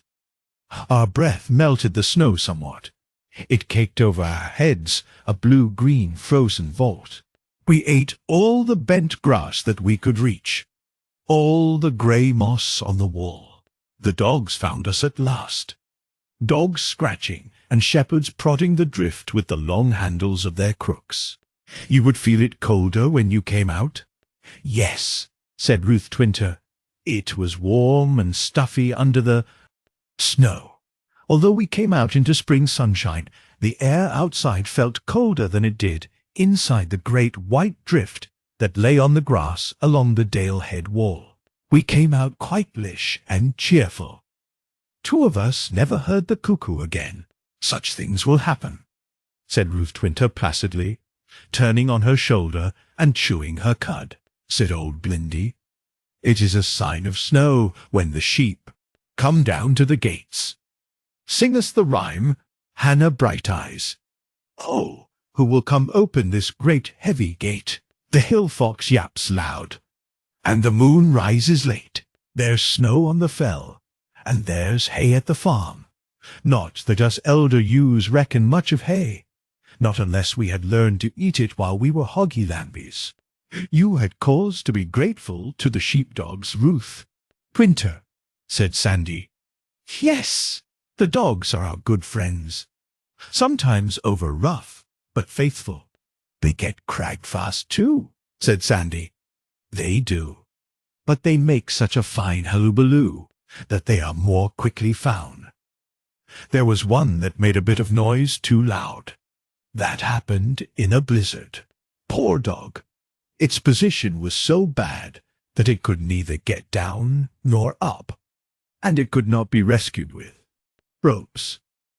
Its master tried in vain to get it out. It cried on the shelf for several days, in sleet and biting wind. Cried so pitifully that the master said he would shoot it with his own hand, before he would watch it die of cold. He went home for his gun.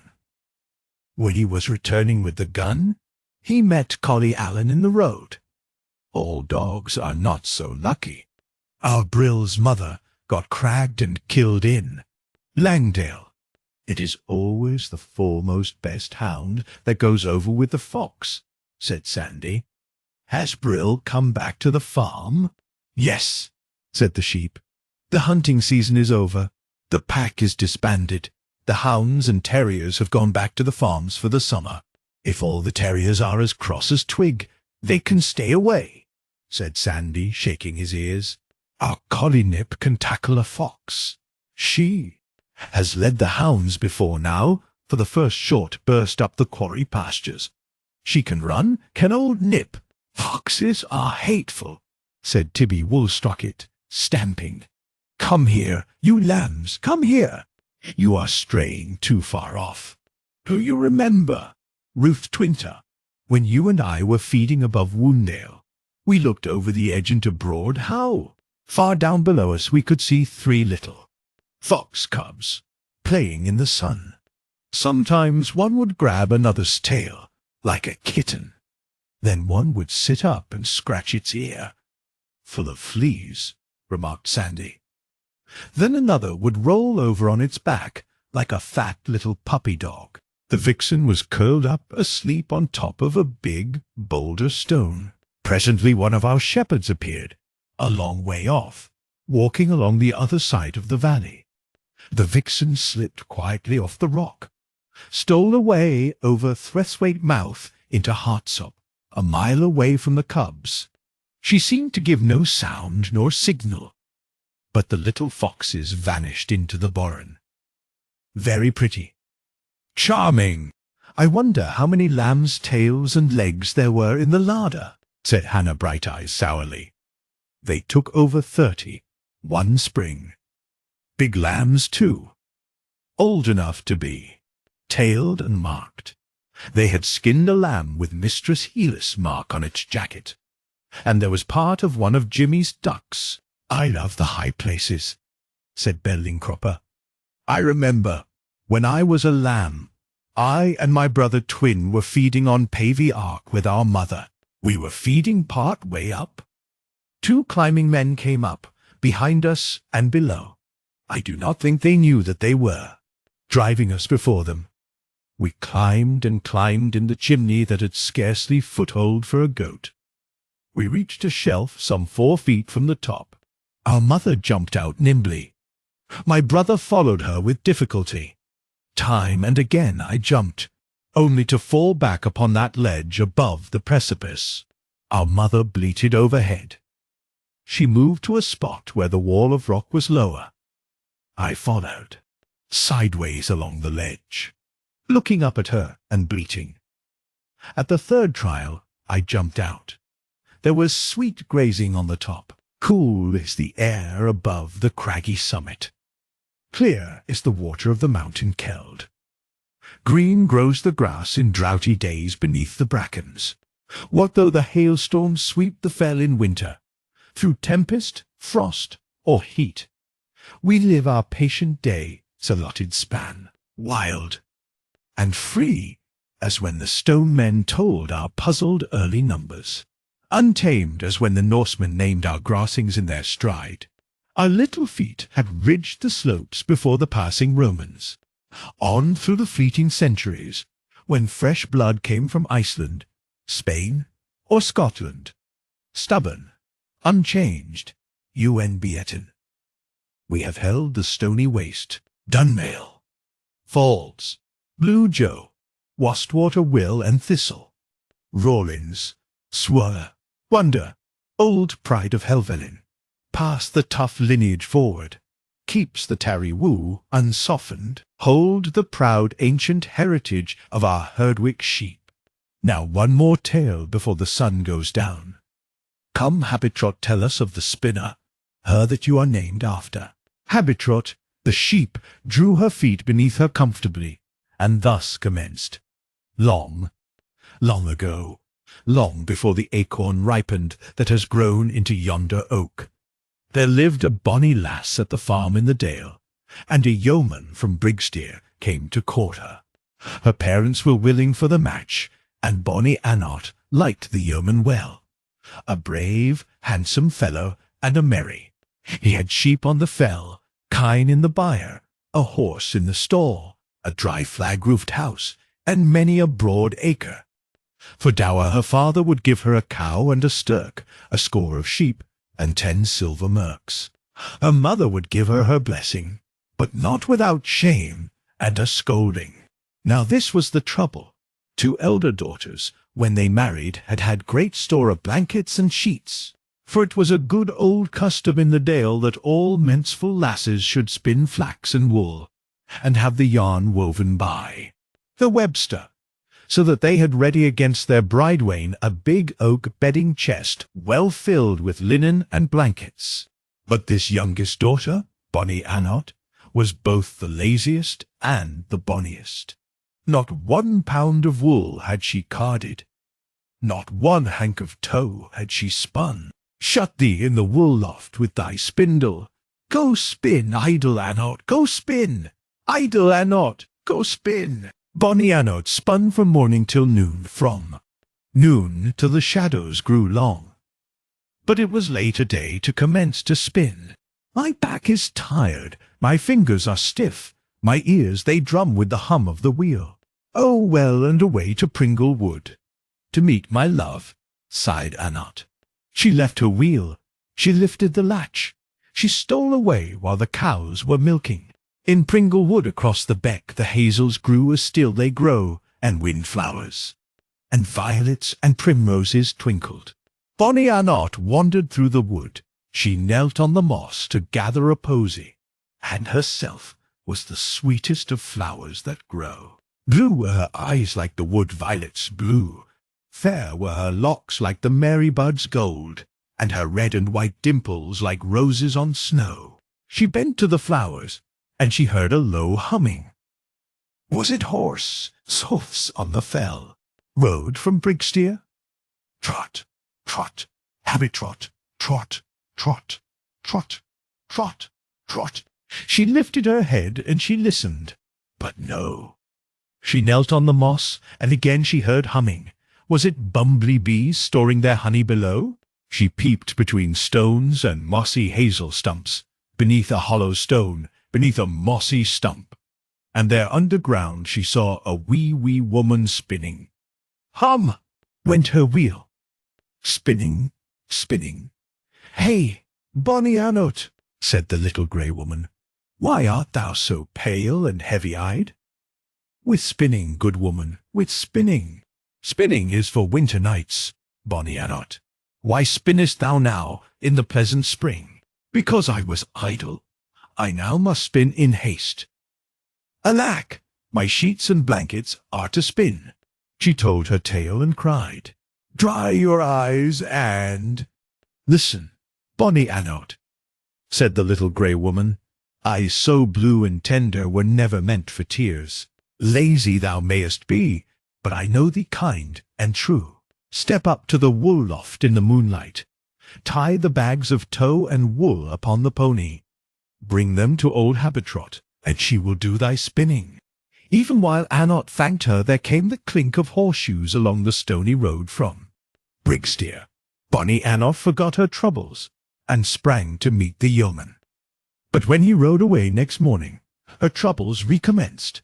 Her mother, with a hazel rod, drove her up the steps to the loft. It wants but 3 weeks to thy wedding. Go spin, idle daughter, go spin. Many were the fleeces and the bags of wool and flax, so many that when she took away a load upon her pony, the wool was never missed, not although she made 4 journeys to and fro from Pringle Wood. Bring more to old Habitrot. Thou shalt have wealth of sheets and blankets. Down below, under the hollow stone, there was the noise of spinning. Hum, hum, trot, trot, trot, Habitrot, trot, trot. Little way made bonny Anot, with her own spinning in the wool loft. Yet she sang while she turned the wheel. What? Though the thread broke and the flax was lumpy, still she sang and laughed while she spun. In the evening she stole away once more to Pringle Wood, riding barebacked on her pony. Laid him to the collody stone. Up with the bags and bundles. Wealth for thy wedding, bonny Anot. She that spoke kindly to old Habitrot shall never want for blankets. Bonny Anot's mother expected but little in the morning. She climbed up to the wool loft with the broomstick in her hand. Say, hast thou spun ere a pound of wool, or a hank of tow, lazy daughter? Wonders will never cease. Which of her sisters had ever had such yarn for the weaver? Worsted so strong and even, or thread so fine and fair? Her fame as a spinner was spread beyond the dale. It came to the ears of the yeoman. He too had great store of white wool and flax. Said her mother, see what a housewife thou art marrying. Surely she will fill thy linen press and deck thy cupboard. But bonny Anot hung her head and pouted her lip. Thought she, he will keep me at spinning forever. The wedding day came. They were a handsome pair. The sun shone, the bells were rung. All the folk in the dale came to the kirk to see them married. And the wedding feast at the farm was thronged and merry. The trenchers were piled with meat. There were cakes and pies and pasties. The jugs of ale went round, and bonny Anot kissed the cup. Someone knocked at the house door. The bride sprang to open it. At her feet upon the threshold stood a little ugly woman, a little grey old woman, with a kindly crooked smile. Good dame, come in, welcome to my wedding feast. Bonny Anot led her to the table, set chair and footstool and cushion, filled trencher and cup. The weddingers looked askance at the unbidden guest. They pointed and they whispered, but still the bonny bride served her, filling trencher and cup. The old woman munched and munched and munched. Now the bride's youngest brother was a merry knave. Hey, little woman, said he, why hast thou such an ugly, ugly mouth, wide and awry, with a long flabby lip? "Whist, whist, Henry," said Bonnie Annot, pulling him. The little woman smiled awry. "With spinning, my lad, with spinning." She wet her finger on her ugly flabby lip, and made as if she twisted thread. Her thumb was broad and flat. "Oh ho!" said the yeoman. "Is that what comes of spinning?" He kissed Bonnie Annot's cherry lips and tapered fingers. "Oh ho! So that comes of spinning?" The old woman munched and munched and munched and munched. "Hey, little woman," said Henry, "why is thy back so bent, thine eyes so bleared, and thy foot so flat?" "With spinning, my lad, with spinning." She beat her broad foot up and down upon the flags, as though she trod the treadle. "Trot, trot, habit-trot, trot, trot, trot, trot, trot. So." "Ho!" said the yeoman, who was very fond of dancing. "So, ho, habit-trot. If that comes of spinning, my wife's foot shall never treadle. No, no, habit-trot. When we have wool and flax to spin, my wife shall dance and sing. We will send for Habit-trot. Habit-trot shall do our spinning. We will send for Habit-trot." "That story," said Pony Billy, "has no moral, but it is very pretty," said Zariffa, the Dormouse, suddenly wakening up. See Chapter 12. A chill breath rose from the water. The daisies closed their petals. "We will say good night," said the sheep. "It is too cold for our lambs to sleep beside the stream." "Good night, little Dormouse." "All friends, good night." The sheep, stately and peaceful, moved up the pasture, feeding as they went. Their lambs gambolled beside. The last beams of the setting sun shone again upon the flock when they reached the heights. Zariffa drew her fur cloak closer. Tuppenny warmed his hands at the fire. "I wish Paddy Pig would come back. Do you think he has fallen in, like the lambs?" "Not he. He is too much afraid of water." Tuppenny still looked across anxiously at the wood. "I did think I heard a pig squeal, while Habit-trot was telling us that nice tale. Would anything bite him in Pringle Wood?" Sandy sat up. "Why did you not say so before?" "No, nothing would bite him." "I should not choose to spend a night in Pringle Wood myself," remarked Jenny Ferret. "Why?" inquired Tuppenny. "Why don't you like Pringle Wood?" It was a kind fairy that helped Bonnie Annot in the story. "Does she live there yet?" "Tuppenny," said Pony. "William, do you not remember that I observed that the tale recounted by Habit-trot had no moral?" "But it was very pretty," said Zariffa, who had been to sleep again. Supper was eaten. Tuppenny and Zariffa were put to bed. Pony Billy lay down behind the wall. Sandy went to sleep in his straw underneath the caravan. But neither at supper, at bedtime, nor at breakfast time was there any sign of Paddy Pig. "It is useless to wait any longer," said Pony Billy next morning. "The flood has gone down 8 inches. We can cross the ford. If Tuppenny really heard Paddy Pig squealing in Pringle Wood, we are more likely to find him on the other side of the stream. It is a mystery how he got over dry shod, and he hates getting wet," said Jenny Ferret. "The wood itself is a mystery," said Pony Billy. "We had better get through it by daylight. Zariffa, you know the reputation of Pringle Wood. Be very careful that Tuppenny does not eat anything in there." "Why, Zariffa?" asked Tuppenny. "It is undesirable to taste anything that grows in the wood." "Hush," said Zariffa. "We are going to cross. Swim over with the rope, Sandy, and steady us." Pony Billy took the caravan safely through the water, which was up to the axle trees. Then he unharnessed himself and came back to fetch the tilt cart. As there was no Paddy Pig to drag the cart, it had to be left behind for the present time, under an elder tree beside the stream on the outskirts of the wood. Tuppenny and Zariffa and the luggage were packed into the caravan to ride with Jenny Ferret. Illustration. The Fairy Hill of Oaks. It took them 4 long hours to go through Pringle Wood. Round and round and round they went, by narrow mossy tracks, always going roundabout, always pulling steadily. And yet the wood was no great size. Just a little fairy hill of oaks. The ground beneath the trees was covered with bluebells, blue as the sea, blue as a bit of sky come down. So steep downhill were the mossy banks that Sandy had to put the slipper brake under the wheel to prevent the caravan from running away on top of Pony Billy, who was nearly flung upon his nose. Then it was uphill, and Pony Billy toiled and tugged. Foam flecked his bit and shoulders. His brown leather harness creaked.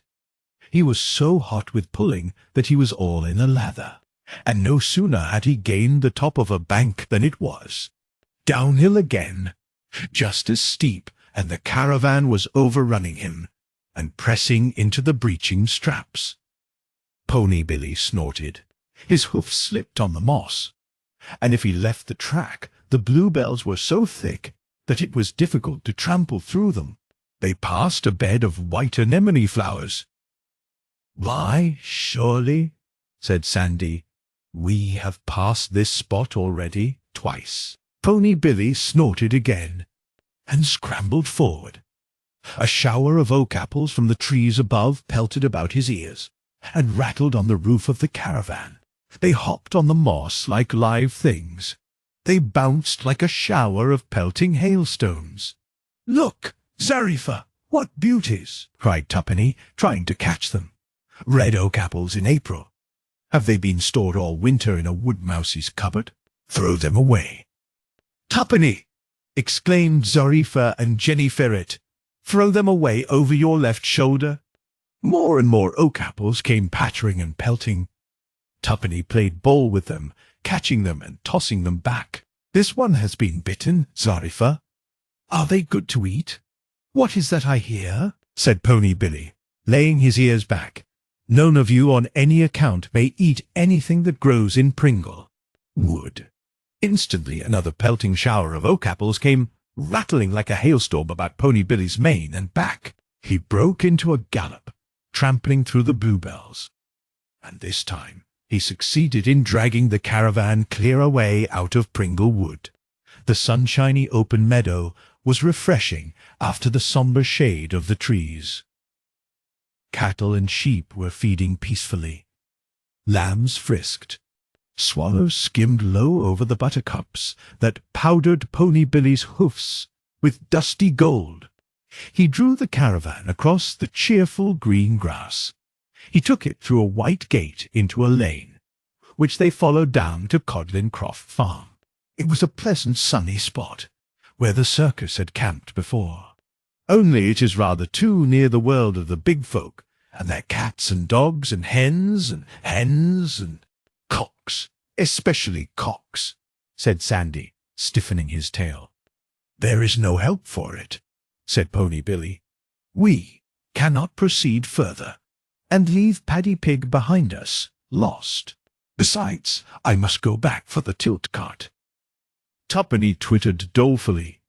"You will be lost too, Mr. Pony William." "I shall not," said Pony Billy. "I am not a pig-headed fool of a pig." "Now, Zarifa and Tuppeny," said Sandy, "come along. I am sorry to say you will have to be shut up all the time while we stop at Codlincroft. It will not be safe to let you out with all these strange dogs and cats. Here they come. Cows, calves, dogs, cats, poultry, all the farm animals." Chapter 13. The homestead of Codlincroft was dominated by Charles, our cock, a silver campine with handsome white neck hackles, finely barred, and spotted breast, and a magnificent tail. He also had a big red comb and spurs. Besides Charles, there was a turkey cock of large size, and a sow still larger, and a cat and 3 farm dogs. Charles treated them all alike with contempt. When the caravan arrived in the lane, Charles and the turkey were having one of their usual combats. Charles was dancing round and chirtling, cluck, cuck, jumping and spurring at bubbly jocks, painfully red wattles and tassels. The turkey was bursting with rage. He scrunched the tips of his wings along the gravel, which spoilt nothing but his own feathers. Whenever he got a chance, he trod heavily upon the spot where Charles had recently stood. Charles, in the meantime, had darted between the turkey's legs. When Charles became short of breath, he slipped nimbly through the narrow bars of an iron gate and pretended to be picking up tidbits in full view of the maddened turkey cock, who was unable to follow him. Then he scratched up dirt and crowed. Charles and Sandy never hit it off very well. They both had a habit of scratching up the earth, and they mutually irritated one another. But all the same, Charles graciously did the honours of Codlin Croft and invited the company into the orchard through a broken gate. The orchard, which gives Codlin Croft Farm its name, is a long rambling strip of ground, with old bent pear trees and apple trees that bear ripe little summer pears in August and sweet codlin apples in September. At the end nearest to the buildings there are clothes props, hen coops, tubs, troughs, old oddments, and pigsties that adjoin the calf hulls and cow byres. The back windows of the farmhouse look out nearly level with the orchard grass. Little back windows of diamond panes, not made to open. The far end of the orchard is a neglected pretty wilderness, with mossy old trees, elder bushes, and long grass, handy for a pet lamb or two in spring, and for the calves in summer. At this time of year, a north country April, the pear blossom was out, and the early apple blossom was budding. The snowdrops that had been a sheet of white as the linen sheets bleaching on the drying green, had passed, and now there were daffodils in hundreds. Not the big bunchy tame ones that we call butter and eggs, but the little wild daffodillies that dance in the wind. Through the broken gate at top of Codlin Croft Orchard came Pony Billy with the caravan. He drew it up comfortably in shelter of Farmer Hodgson's haystack, which stood foursquare and prosperous, half in the orchard and half in the field. Only, Jenny Ferret, if I put the caravan here, you must promise not to light a fire. We must not burn Farmer Hodgson's hay for him. And how will I boil the kettle without a fire? Take us further down the orchard near the well, behind the boar-tree bushes. All right, agreed Pony Billy, pulling into the collar again. Perhaps it would be safer. I can come up to the stack by myself for a bite. Cluck, cuck, cuck, said Charles. I recommend that flat place between the pigsty and the middenstead. Yes, indeed, cluck, cluck. There are lots of worms if you scratch up the manure, clucked Selina Pickercorn. Are they going to put up a tent? Asked the calves. Oh, yes, lots of nice red worms, clucked Tappy Turi and Chucky Partlet. What's that funny old woman they call Jenny Ferret? She has got whiskers? Asked an inquisitive cat, sitting on the roof of the pigsty. Quack, quack, stretch your long neck and peep in at the window, Dilly Duckling. I cannot see. Quack, quack, I cannot see anything through the curtains. Gobble, gobble, gobble, gobble, shouted the turkey cock, strutting after Charles. Sandy curled his tail tightly. Go further down beyond the boar-tree bushes, Pony William, further away from the farmyard. When the caravan had been drawn into position, it became necessary for Sandy to do a large, loud, determined barking all round, in order to disperse the poultry. After pitching camp in the orchard, Pony Billy and Sandy held an anxious consultation. Did you notice anything while we were coming through the wood? Yes, pig's trotter marks. How many times did we go round and round that hill, Pony William? We'd be going round it yet, if I had not gone widdershins. What shall we do about Paddy Pig? I am going back to fetch him. What? Into Pringlewood?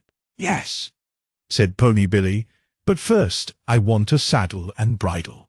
And look whether my packet of fern seed is safe, for I shall have to go amongst the big folk in broad daylight.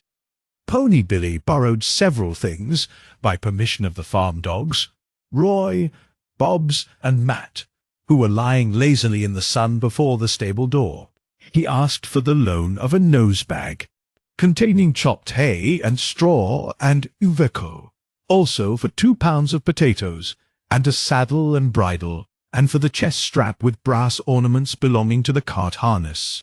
There were 4 brass lockets on the strap, a swan, a galloping horse, a Catherine wheel, and a crescent. The last named is a charm that has been worn by English horses since the days of the Crusaders. The strap was too long. It swung between his knees, but Pony Billy felt fortified and valiant. "Do you think you will be chased?" asked the dogs. "I shall not. I am going to the smithy to have my shoes turned back to front." "Ah, Mare Margaret is at the smithy," said Bobs. "You will have to go past the back door and the wash-house if you want potatoes," said Matt. "Nobody can see me," said Pony Billy. He clattered across the flags, bold in possession of fern seed and invisibility. "Mrs. Hodgson inside the house," called to her maid-servant. "Look out at the door, Grace. Is that the master I hear coming home with the mare?" "I hear summat, but I see naught," answered Grace, perplexed. Pony Billy started on his quest. The farm dogs went to sleep again in the sun. Sandy with his tail uncurled trailed back, disconsolately to the orchard camp. The ducks and calves had wandered away, but Charles and his inquisitive hens were still in close attendance and conversing endlessly. The conversation was about losing things. Zarepha's scissors were missing. Jenny Ferret, as usual, suspected Ikey Shepster, the starling. He was not present to deny the charge. He had flown off foraging with the sparrows. "Losses," said Charles sententiously, "losses occur in the best regulated establishments. Likewise fines. But fines are less frequent, and, therefore, more noteworthy." One afternoon, I and my hens were promenading in the meadow. I heard Tappy Turi, that bird with the rose comb, clucking loudly in the ash pit. I inquired of Selina Pickercorn whether Tappy Turi had laid an egg. Selina replied that it seemed improbable, as Tappy Turi had already laid one that morning in the hen-house. But hens are fools enough to do anything. I ordered Selina to proceed to the ash pit to ask Tappy Turi whether she had laid a second egg or not. When one hen runs, all the other hens run too, being idiots. Cluck, cluck, cluck, cluck, cluck. "Oh, Charles, Charles," remonstrated Selina and Chucky Partlet coyly. "Aggravating idiots," repeated Charles, who did not believe in encouraging pride amongst female poultry. As the whole of my hens continued to cluck in the ash-pit in total disregard of my commands to come out, I stalked across the field, and I looked in. I said, "What are you doing, Tappy Turi? You are a perfect sweep. Selina Pickercorn, you are equally dirty. Chucky Doddy, you are even worse. Come out of the ash-pit." They replied, all clucking together, "Oh, Charles, do look what a treasure we have found." But none of us know how to stick it on, because it has no safety pin. They showed me Mrs. Hodgson's big cairngorm brooch that had been missing for a fortnight. They asked me if it was worth £100. "Cock-a-doodle-doo! £100 indeed," said Charles, swelling with scorn. I told them it was absolutely worthless to us who wear no collars, not worth so much as 1 grain of wheat. Cluck, cuck, cuck, cuck, cuck. Hens always were noodles, and always will be. Ask them to tell you the tale of the Demerara sugar. "That," said Selina Pickercorn, quite unabashed, "Oh, that happened long ago when we were inexperienced young pullets. Besides, it was all along of the parrot." "Pray explain to us the responsibility of the parrot," said Sandy. 5 or 6 hens all commenced to cluck at once. Charles interjected cockadoodles. Consequently, their explanation became somewhat mixed. Therefore, it must be understood that this story, like the corn in their crops, is a digest. Upon fine days in spring the parrot's cage was set out of. Doors upon top of the garden wall, opposite the farmhouse windows. In the intervals of biting its perch and swinging wrong side up, the parrot addressed remarks to the poultry in the yard below. The words which it uttered most frequently in the hearing of those innocent birds were "Demerara sugar," "Demerara sug," "Dem, dem, dem, pretty Polly." The chickens listened attentively. When the chickens were feathered, they were taken to live in a wooden hut on wheels in the stubble field. They picked up the scattered grain and grew into fine, fat pullets. In autumn the farmer talked of taking the hen hut home, but he was busy with other work. He delayed till winter. In the night before Christmas Eve there came a fall of snow. When Tappy Turi looked out next morning, the ground was white. She drew back into the hut in consternation. Then Selina Pickercorn and Chucky Doddy looked out. None of them had ever seen snow before. They were April-hatched pullets, without a single experienced old hen to advise them. "Is it a tablecloth?" asked Chucky Doddy. They knew all about tablecloths because they had been reared under a hen coop on the drying green. They had been scolded for leaving dirty footmarks on a clean tablecloth which was bleaching upon the grass. The hens slid nervously down the hen ladder onto the snow. "No, it was not a tablecloth," said Tappy Turi. "I'll tell you what, I do believe it is the parrot Demerara sugar." Now the parrot ought to have told them that Demerara sugar is not white. Selina Pickercorn tasted a beakful. It is nothing extra special nice. He need not have talked so much about it. How horribly cold and wet it feels. Just then the farmer came into the field with a horse and cart. He drove the hens back into the hut, fastened the door with a peg, and tied the hut behind his cart with a rope in order to drag it homewards through the snow. The hen hut did not run smoothly. It had a tiresome little waggling wheel at one end that caught in ruts. It bumped along, and the pullets inside it cackled and fluttered. Before the procession had got clear of the field, the hut door flew open. Out bounced Tappy Turi, Chucky Doddy, Selina Pickercorn, and 5 other hens. The farmer and his dog caught 5 of them, none too gently. But the 3 first-named birds flew back screaming to the spot where the hen hut had stood originally, before it had been removed. The farmer was obliged to leave them for the present.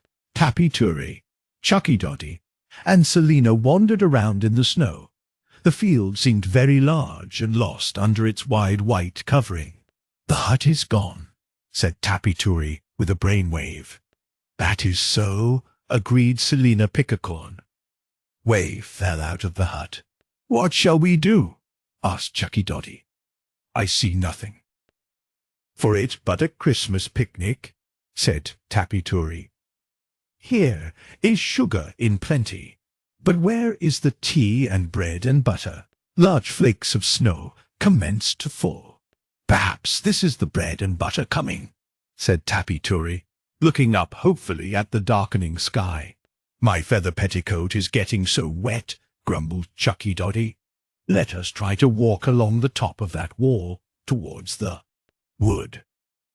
The wall had a thick white topping of snow. It proved to be a most uncomfortable walk, with frequent tumblings off. They crossed Wilfin Beck on a wooden rail. The water below ran dark and sullen between the white banks. By the time they had reached the wood it was dusk. For the last 100 yards the hens had been floundering through snowdrifts. "If this is a Christmas picnic, it is horrid.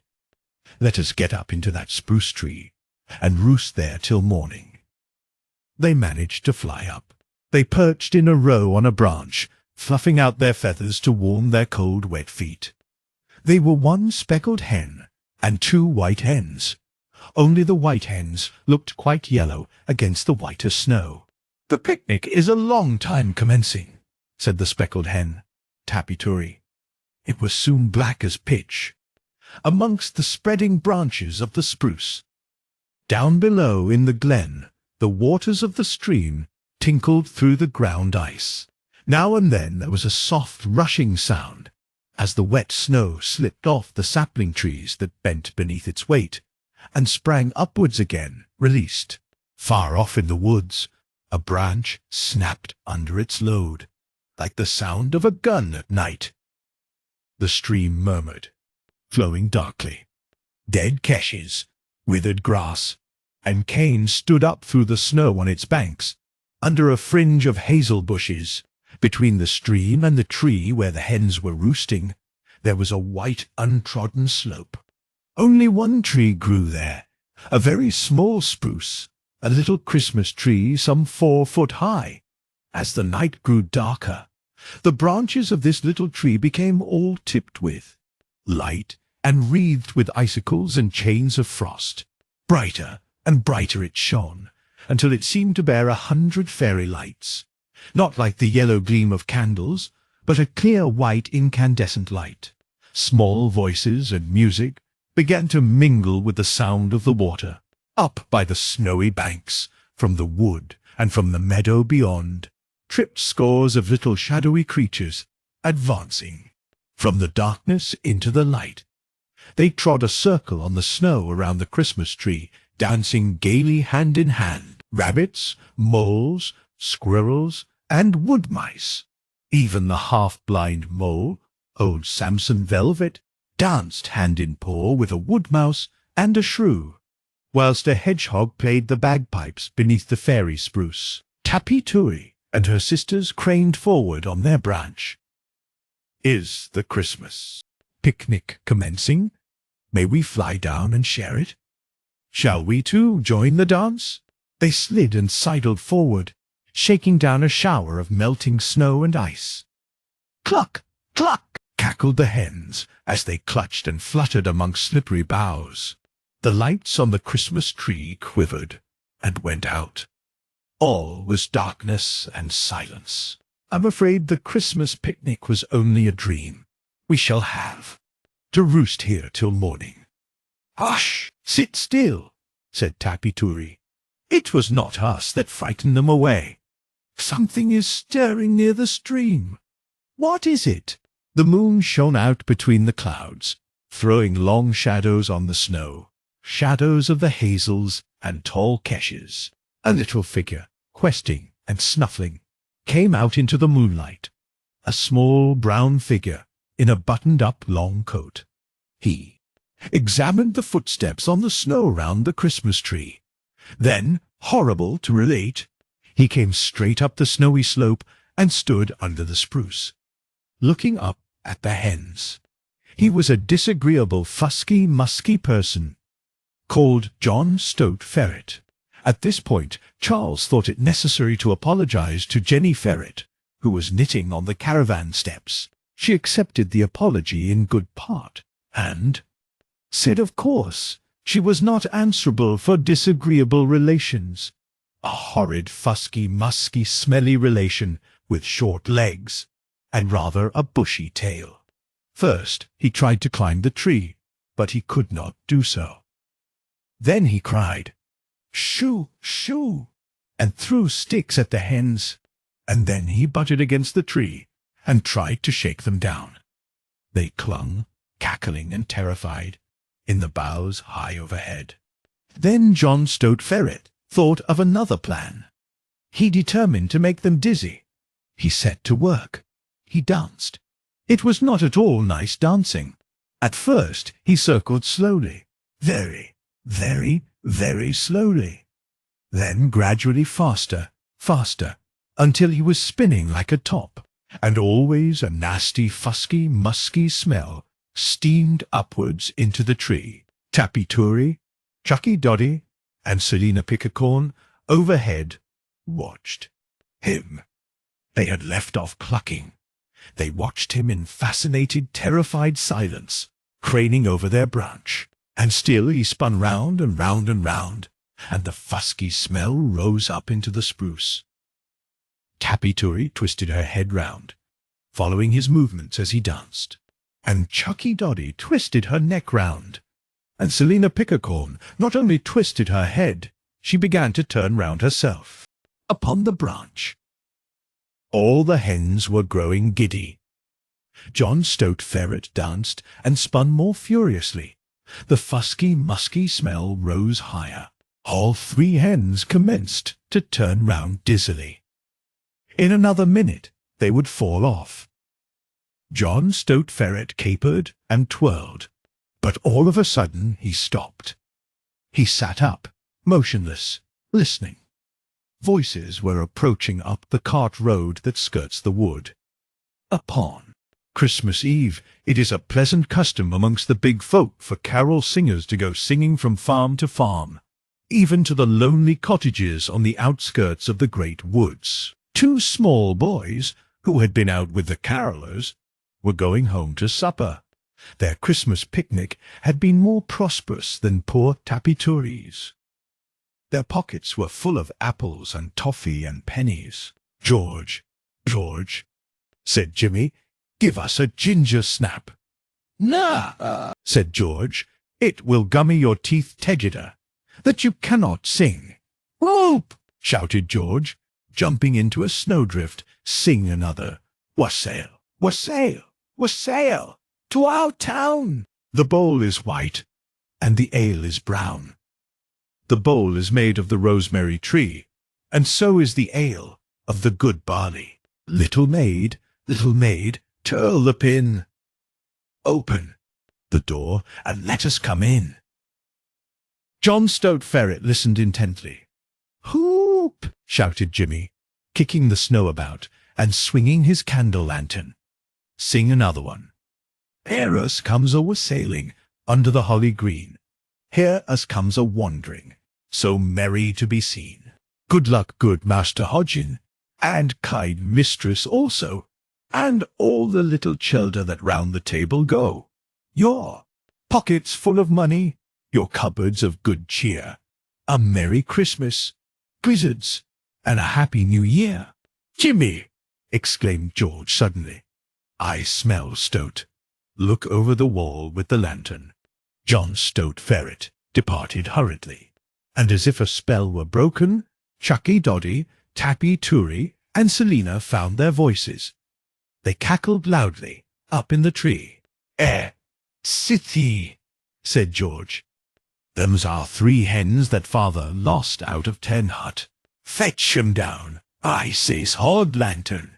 This wall's gaily slape," giggled Jimmy, balancing himself on the slippery top stones. He reached up into the tree and got hold of Tappy Turi first, by the legs. "Catch!" said he, and flung her out into the snowdrift in the lane. "Here's another fat un." He threw Chucky Doddy across. Selina flew after them of her own accord. The boys picked the hens out of the snow and trudged homewards. George with a hen tucked under each arm, and Jimmy with 1 hen and the candle lantern. It was an inglorious ending to Tappy Turi's Christmas picnic. But at one time it looked like ending much worse. "Very much worse?" "Cluck-cock-cock," said Charles the Cock. Sandy looked thoughtful. "Was the parrot an elderly bird?" "Very aged by his own account, if truthful," replied Charles. "I wonder whether he was the same parrot who had an adventure with a hawk long ago. The parrot, which I am referring to, belonged to Squire Brown of Cumberland. The squire also had a chestnut cob on which he went out riding, and he employed an old broom gardener named John Geddes. When Squire Brown came downstairs on fine mornings, He called through the open staircase window to John Geddes in the stable yard. He said, "I'm riding today, John Geddes." Then he scratched the parrot's head and read the newspaper, and had breakfast. Now the parrot was so tame that he was allowed to come out of his cage, and one day he was waddling about on the lawn when, shocking to say, a large hawk swooped down from the sky and seized poor Polly in its claws. The hawk rose into the air over the house and stable yard, and the parrot, looking down for the last time at its home, saw the old groom gardener sweeping with the yard broom. "I'm riding today, John Geddes, John Geddes," shouted Polly, whereupon the hawk was so startled that it let go the parrot, who skimmed downwards from the clouds to safety. "Cock, cock, cluck! I think I have heard that anecdote before," said Charles. "Possibly," replied Sandy, bristling up his moustache. "Possibly. But Squire Brown's parrot was the first one it happened to." Zarifa intervened hastily in the cause of peace. "Was it not Miss Brown, a very, very old lady, who told us the story?" "It was," said Sandy, eyeing Charles, the cock. "And did she not tell us other pretty stories?" continued Zarifa. "The story of the fairy clogs, and that pretty tale about the water lilies, how they went adrift and sailed away, along the lake and down the river. In each water lily flower was a fairy sitting with golden curls in the white lily flowers, and a fairy in green on each broad round leaf, rowing with oars made of rushes." "What was the end of that story, Zarifa?" asked Tuppenny. "Unfortunately, I do not remember. I don't think it had any end, or else I fell asleep." Chapter 15. While Sandy and the poultry were entertaining each other in the orchard, Pony Billy, saddled and bridled, trotted away in search of the truant Paddy Pig. He passed in front of the farmhouse windows. Clink, clink, went his shoes on the cobblestones in the yard. Mrs. Hodgson, darning stockings in the sunny window seat, looked up and listened. Nothing could she see. She threaded her needle in and out and in, through the stocking foot. Pony Billy passed by the sweet-smelling wallflowers in the old-fashioned garden, where beehives, all a row, stood on a deep stone shelf of the wall that faced the sun. The bees were stirring busily after their drowsy winter sleep. He came along a cart track and through a gate onto the public road. Little sunshiny whirly winds had powdered white dust upon the kingcups under the hedge. Belated March dust in April. The cows looked over the hedge at Pony Billy. Said White Stockings to Fancy, "There goes a brave little saddle pony. Look how proudly he arches his neck and tosses his cunning head. See the brass lockets glittering in the sun, and the stirrup irons, and the saddle leather. Look at his long flowing tail, and how gaily he picks his steps. He lifts his feet as prettily as Merrylegs or Cricket, who won the prize at Helsington." "Where is he trotting to, think you?" said Buttercup Cow to Nancy. Pony Billy trotted along. It was dinner time with the big folk. He met nobody except old Quaker Goodman, jogging leisurely homeward in a low two-wheeled tub. The fat Quaker pony could see Pony Billy in spite of Fernseed. It swerved across the road to leave him room to pass. Old Mr. Pass.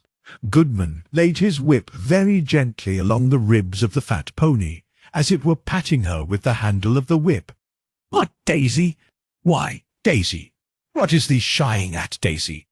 Check, check, check, check, check." Staid iron grey. Daisy plodded steadily on. Her thick bobtail swung from side to side.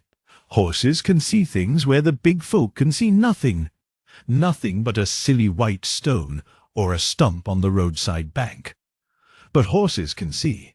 So likewise can little young children. Two toddling youngsters at play in the dust caught a fleeting glimpse of the fairy pony. They prattled baby talk and clapped their dirty chubby hands. Pony Billy breasted the hill at a canter. He slackened his pace to a walk as he came along over the croft. He pricked his ears and looked down at the village. The big folk were all indoors at dinner. Margaret, the Codlin Croft mare, dozed under the penthouse at the smithy. Farmer Hodgson was gossiping at the inn, whilst he waited for the blacksmith. Pony Billy came down the croft at a quick, high-stepping trot. His brass locket shone in the sun. His bright eyes sparkled. He hailed the smithy with eager neighings. "Hinny-ho! Metal! Medlows and shoes metal! Hinny-ho!" Out came Metal, barking. A hard-haired yellow terrier, wearing a little leather apron. "Good day to you, Pony Billy. So the caravan is round again. What can I do for you this time? Another hoop? Another new circus trick? I wish to have my shoes removed and put on backwards." "Certainly. 4 removes. We will soon have them off," said Metal. "It does not sound very comfortable, but just as you please. I will blow up the fire. C-R-E-A-K, puff." Metal leaned upon the handle of the bellows. C-R-E-A-K, puff, puff. "They will require a little fitting." Metal turned the shoe upon the hearth amongst the small hot coal. Puff, puff. "I will take it out in tickets and treat our smithy cat to an outing." Puff, puff. "I owe her one. I pulled her tail. She did scratch me." Puff, puff. "Why did I do it?" C-R-E-A-K, puff, puff. "I did it because she was black. I thought she was a stray black cat. She went up the chimney tortoise-shell and white, and she came down black." Cheesebox, our smithy cat. Farmer Hodgson's mare yawned dismally. "I am sorry, Margaret. I cannot offer to fit your shoes. Your feet are so large I could not lift them." The mare laid her ears back. "No offence to a lady. My master says he likes a horse with a big open foot." Metal took the white-hot horseshoe from the hearth with a little pair of tongs and hammered it daintily on the anvil. "Now your shoes are little. Fairy shoes, Pony Billy. Tick, tock, tap, tock," hammered Metal merrily and sang. "Shoe the horse and shoe the mare, but let the little colt go bare. Now lift up your foot till I fit it. Have you ever gone short of fern seed since that night in the snow, Pony Billy?" "Never," said Pony Billy, shaking his mane to feel the precious packet nestling against his neck. Tap, tap, tap, hammered Metal. "Here a nail and there a trod. Now the horse is well shod. Yes, Cheesebox and I will be coming to the circus this evening." Then Margaret pricked her ears and whinnied at sound of hobnailed boots. Her master and the blacksmith came into the penthouse together. Just then Pony Billy came out. Farmer Hodgson did feel as though he had bumped against something soft, but there was nothing to be seen. It might have been the doorpost. Pony Billy walked up a stony lane, picking his footsteps carefully. It is not agreeable to trot amongst stones with 4 newly shod back-to-front shoes. He stepped in the softest places, by banks and hollows and turnings, by muddy places and dry, always leaving back-to-front horseshoe marks behind him, as though he had come down the lane instead of having gone up. He turned into another lane, crossed a shallow ford, came roundabout behind the wood, and looked over a tumble-down wall. Pringle Wood lay before him, silent, still, crowned with golden green in a pale spring afternoon. Almost silent, almost still, save for a whispering breath amongst the golden green leaves, and a faint tingle-ringle from the bluebells on the fairy hill of oaks. How blue the bluebells were! A sea of soft, pale blue, tree behind tree, and beneath the trees, wave upon wave, a blue sea of bluebells. Below the low stone wall, between it and the wooded hill, was a tangly boggy dell, matted with brambles and wild raspberry canes, and last year's withered meadow sweet and keshes. Young larch trees and spruces struggled through the briars. A little stream slid gently round the hill beneath ellers and hazel bushes. Pony Billy came over a gap in the wall and pushed his way through the tangle, leaving back-to-front footsteps as he squelched through the black earth and moss. Briars tugged his mane. Raspberry canes pulled his tail as though they were fingers.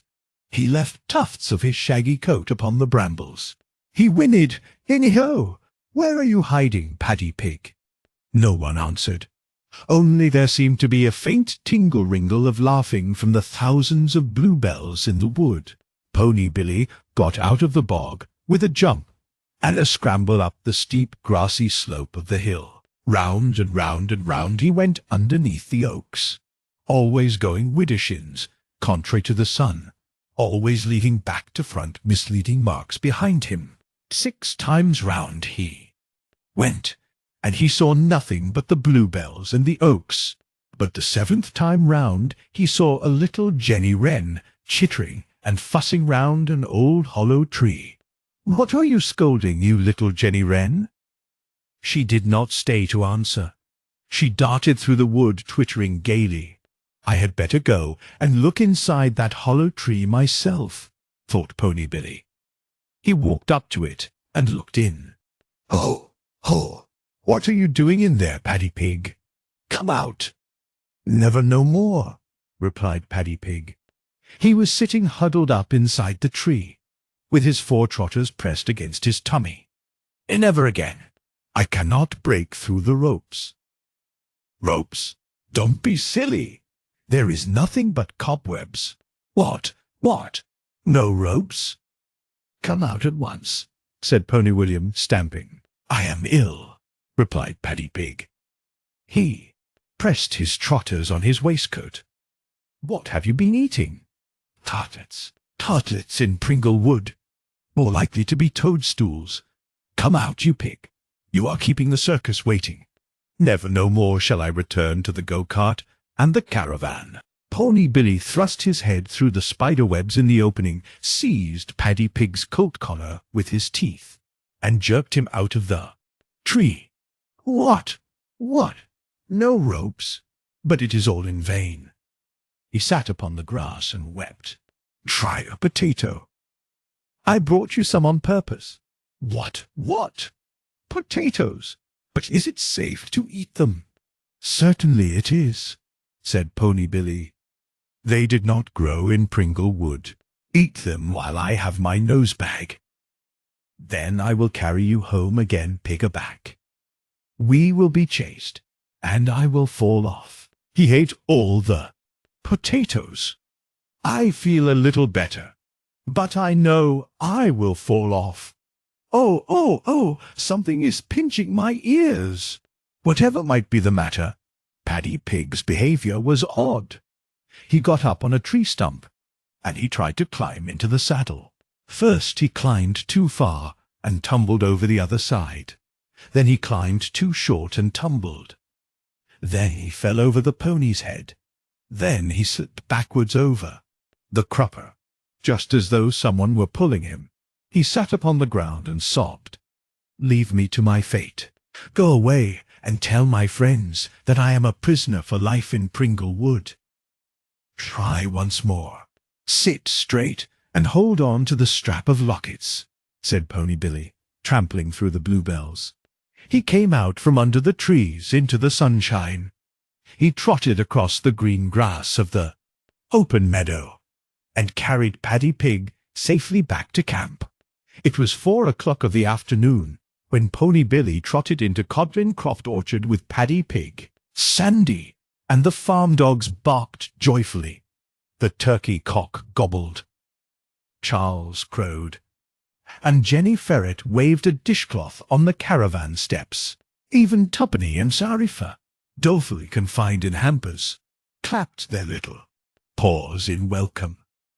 Paddy Pig took no notice of these greetings. He slid from the saddle and sat by the campfire in a heap. "He looks poorly," said Sandy anxiously. "Fetch a shawl, Jenny Ferret." "Ill, very ill," said Paddy Pig. They wrapped him in the shawl and gave him tea. He was thirsty, but he had no appetite. The raw potatoes appeared to have disagreed on top of the tartlets. As evening closed in, he shivered more and more. The company plied him with questions. How did he get across the water into Pringle Wood? Over a plank. I don't remember any plank bridge, said Pony Billy. Perhaps it might be a tree that had been washed down by the flood. Why did you not come back the same way? It was gone, said Paddy Pig, swaying himself about. What did you do in the wood? Tumbled down. Things pulled my tail and pinched me, and peeped at me round trees, said Paddy Pig, shuddering. What sort of things? Green things with red noses. Oh, oh, oh, he squealed. There is a red nose looking at me out of the teapot. Take me away, Pony Billy. I'm going to be sick. He is very unwell, said Jenny Ferret. He should be put to bed at once. But where? In an ordinary way. Paddy Pig and Sandy slept in dry straw underneath the caravan. But everybody knows that it is unsafe to allow a delirious pig to sleep on the cold ground. Do you think we could squeeze him through the door into the caravan if I pulled and you pushed? Said Sandy. Jenny Ferret shook her head. He is too big. We might have crammed him into the go-kart. But it is not here. It was left behind by the Ford. He must sleep indoors somehow, said Sandy. Why all this discussion? Said Charles the Cock. Let our honoured visitor, Mr. Patrick Pig, sleep in the middle stall of the stable. It is empty. Magret, our mare, stands in the stall next to the window. And there is hay, as well as straw. I myself scratched it out of the hay-rack. Cock-a-doodle-doo! And there is even a horse rug. A large, buff, moth-eaten blanket, bound with red braid, said Charles, swelling with importance. The very thing, provided Magret has no objection, said Sandy. Come, Paddy Pig. The invalid rose stiffly to his feet, but he flopped down again, nearly into the fire, which would have caused another red nose for certain, had he fallen into it.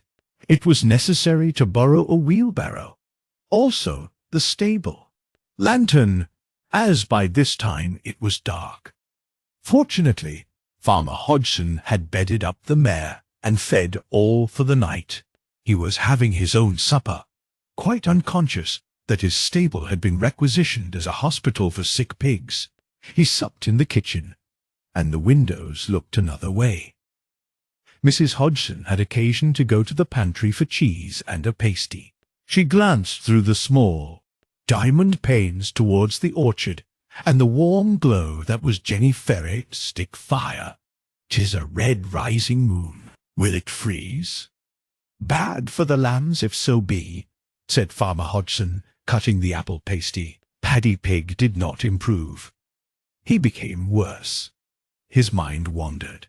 He talked continually about red noses, and he thought that there were green caterpillars in the manger. He was so obsessed with red-nosed peepers that he would have bolted out of the stable if his legs had been strong enough. "Someone must sit up with him," said Jenny Ferret. "I am no use. I'm no use. I'm only an old body. And you, Sandy, ought to remain on guard at the camp. What is to be done? I should esteem it a privilege to be permitted to act as nurse. I am accustomed to night watching," said Cheesebox, the smithy cat. She had arrived with metal, hoping for a circus show, but the company was so anxious about Paddy Pig that they felt unable to give any performance. "I should esteem it a privilege to sit up with Mr. Patrick Pig. At the same time, I should prefer to have a colleague to share the responsibility. Send for Mrs. Scales. Mary Ellen. She has an invaluable prescription for sick pigs, and she understands." "Worm-in-tail," said Cheesebox. "Had it been the time of the moon, we would have hung up rowan berries in the stall. But failing that propitious season, she has medicinal herbs of great virtue. Send for Mary Ellen." Sandy looked doubtful. "I presume she is another cat. I am afraid she might refuse to come with me if I went to fetch her." "Could you go, Pony Billy? Are you too tired?" Pony Billy sighed the sigh of a weary horse. "Not tired, not at all, but my shoes are past bearing, and here is metal out for a lark. Otherwise I would have gone to the smithy and had them altered. In any case, I was intending to fetch the tilt cart." "Go for the cart before your shoes are changed, Billy. You left it over near to Pringlewood. I will undertake to have the hearth hot long before you will. Reach the smithy." Pony Billy paced across the meadow in the starlight. The hill of oaks rose dark and black against the sky. On the ground beneath the trees a few lights were twinkling. Whether they were glowworms or red noses is uncertain, as Pony Billy did not go to look. On the outskirts of the wood, under an ella bush, he found the little cart where he had left it. He placed himself between the shafts and pulled, once, twice, again. What a weight! Yet the baggage had all been lifted out, as well as Zarifa and Tuppenny. Pony Billy tugged and pulled till he moved it with a sudden plunge that took both the cart and himself over the bank into running water. Thousands of oak apples washed out of the cart kist and changed into sparkling bubbles. They floated away down Wilfin Beck, dancing and glittering in the starlight. He crossed the ford and made his way to the smithy without any further adventure. Chapter 17.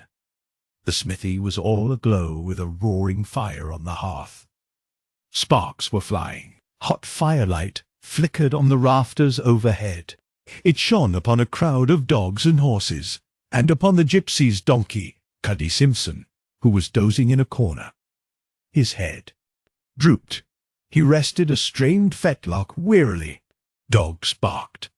Horses stamped.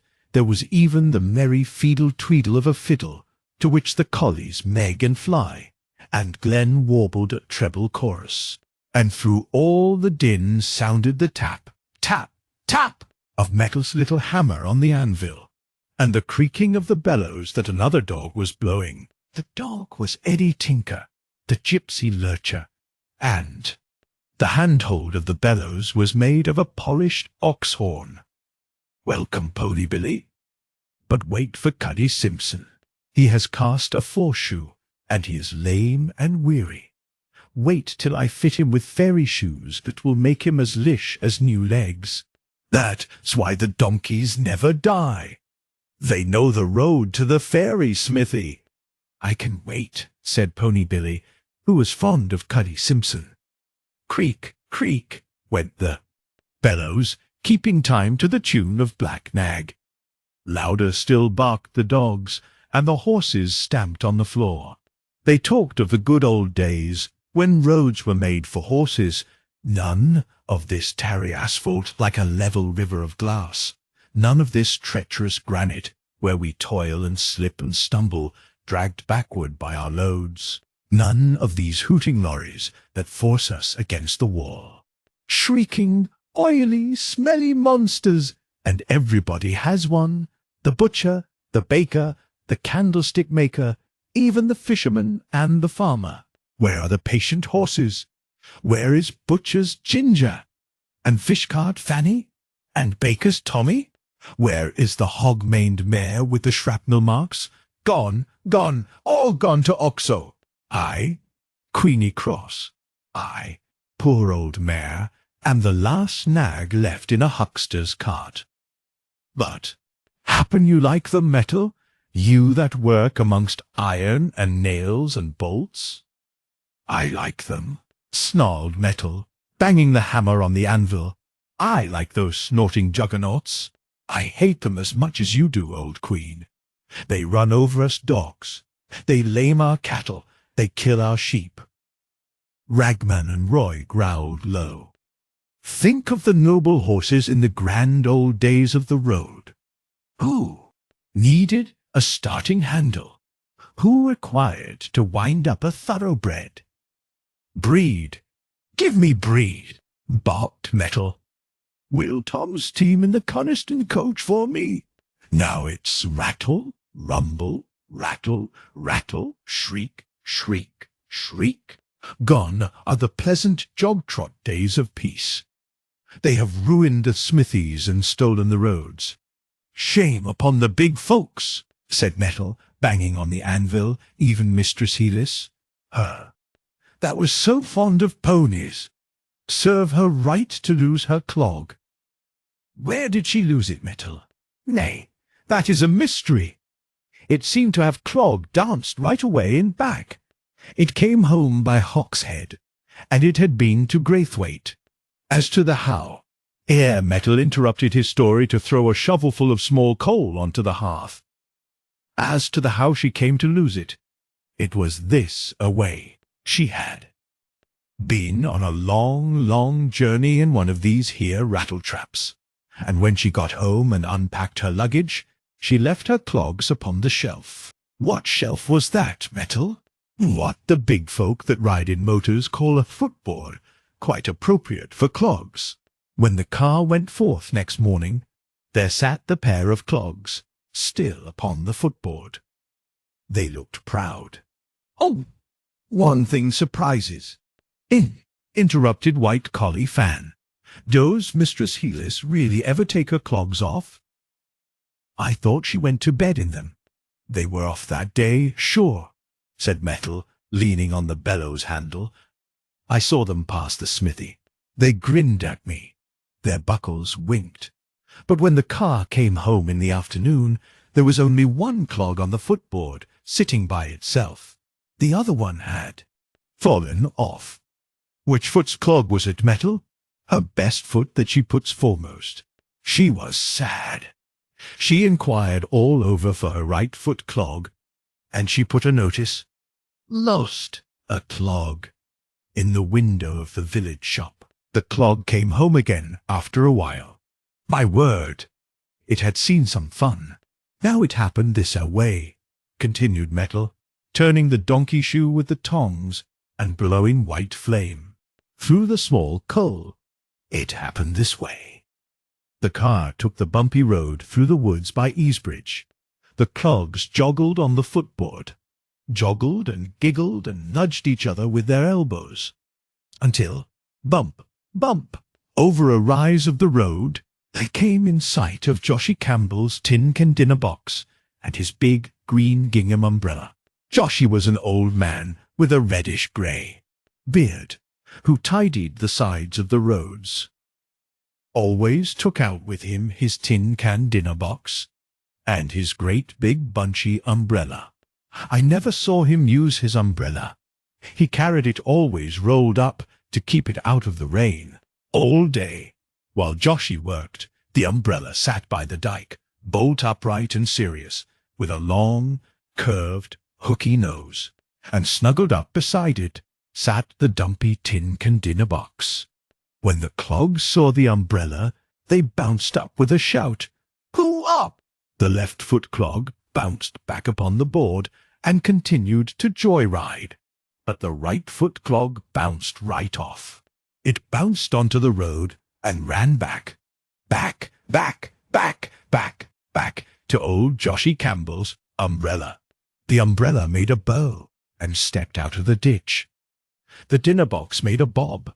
The clog made a gambol, and away down the road they all ran, hoppity-hop, without ever a stop, stoppity-stop, or the slightest consideration for old Joshy Campbell. They ran, and they ran, and they hopped, and they hopped.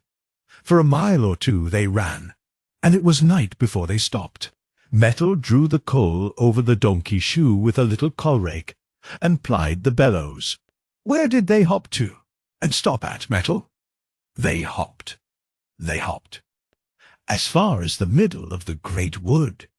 It was darkish, but they could see to follow the woodland track. For a long, long way they followed it, winding amongst the bushes, until at length before them in the distance they saw a pool of light. It was silvery, like moonlight, only it was always streaming upwards, up from the ground, not downwards from the sky above. The shining space was level like the floor of a great pitstead. It shone like a moonlit mirror. And on that shining floor were dancers. Strange dancers they were. Hundreds of filmy, glittering dancers, dancing to silvery music. Thousands of tinkling, echoing murmurs from silver twigs and withered leaves. And still from the dance floor a white light streamed, and showed the dancing shoes that danced thereon, alone. They tell me that in France there is a palace, a fairy palace, and in that court, long, mournful, and deserted, there is a hall of lost footsteps, the salle de pas perdus, where ghosts dance at night. But this dance amongst the oak woods was a dance of joyous memories. If no feet were in the footgear, the shoes but danced more lightly. And what shoes were not there? Shoes of fact and fable. Queen amongst the dancers was a tiny glass slipper, footing it, in minuet and stately gavotte. She danced with a cavalier boot, a high boot with brown leather top. Step it, high boot, step it, little glass slipper. The chimes will call you at midnight. Cinderella's carriage stops the way. Room for the Marquis, the Grand Marquis of Carabas. Make way for Puss in Boots. These two danced one and one, but beside them danced a pair. Goody-two-shoes, little red slippers. How they did jet it, in and out. And round about them danced other shoes, dancing in hundreds. Broad shoes of slashed cloth, and long-toed shoes with bells, that danced the milkmaid's Morris. Broad-toed shoes and high-heeled shoes, jack-boots and buckled shoes, and shoes of Spanish leather, and pumps and satin sandals that jigged in and out together. And round about them, clump, clump, clump, clump, danced Mistress Heelis Clog, dancing like a good one, with Joshy Campbell's dinner box and the tall green gingham umbrella. Only those two were different. All the other dancers were shoes, and the main of them were horseshoes. Shoes of all the brave horses that ever were shod in the good old days of the road. There were little shoes of Galloways, and light shoes of thoroughbreds, and great shoes of Clydesdales, and the biggest were the wagoners. On they came galloping. Ha-halloo! Ha-halloo! Brill, the foxhound, lifted up her voice. Ha-halloo! Ha-halloo! Galloping, galloping, black nag come galloping. Hark to the timber wagons thundering down the drift road, shouted Metal, banging on the anvil. Hark the ringing music of the horseshoes. Here's tap, tappity, trot, trot, trod. Sing Dolly's little shoes on the hard high road. Sing Quaker Daisy, sober pace. Sing high-stepping Peter, for stately grace. Phoebe and Blossom, sing softly and low, dear dead horses of long ago. Jerry and Snowdrop, Black Jet and Brown Tom and Cassandra, the pride of the town. Bobby and Billy Gray, Gypsy and Nell, more bonny ponies than I can tell.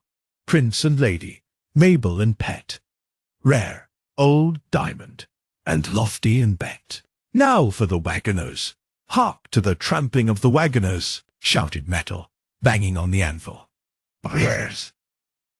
Dick, Duke, Sally, and Captain True, wisest of horses that ever wore shoe, shaking the road from the ditch to the crown, when the thundering, lumbering larch comes down.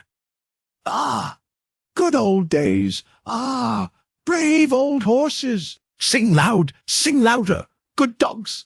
Barked Metal. Sing, Pony Billy. Sing up, old Queenie, thou last of the nags. Sing the right words, dogs, none of that twaddle. Now sing all together. Keep time to the bellows. Play. Dee I ken John Peel with his coat so grey? Tay ken John Peel at the break of day.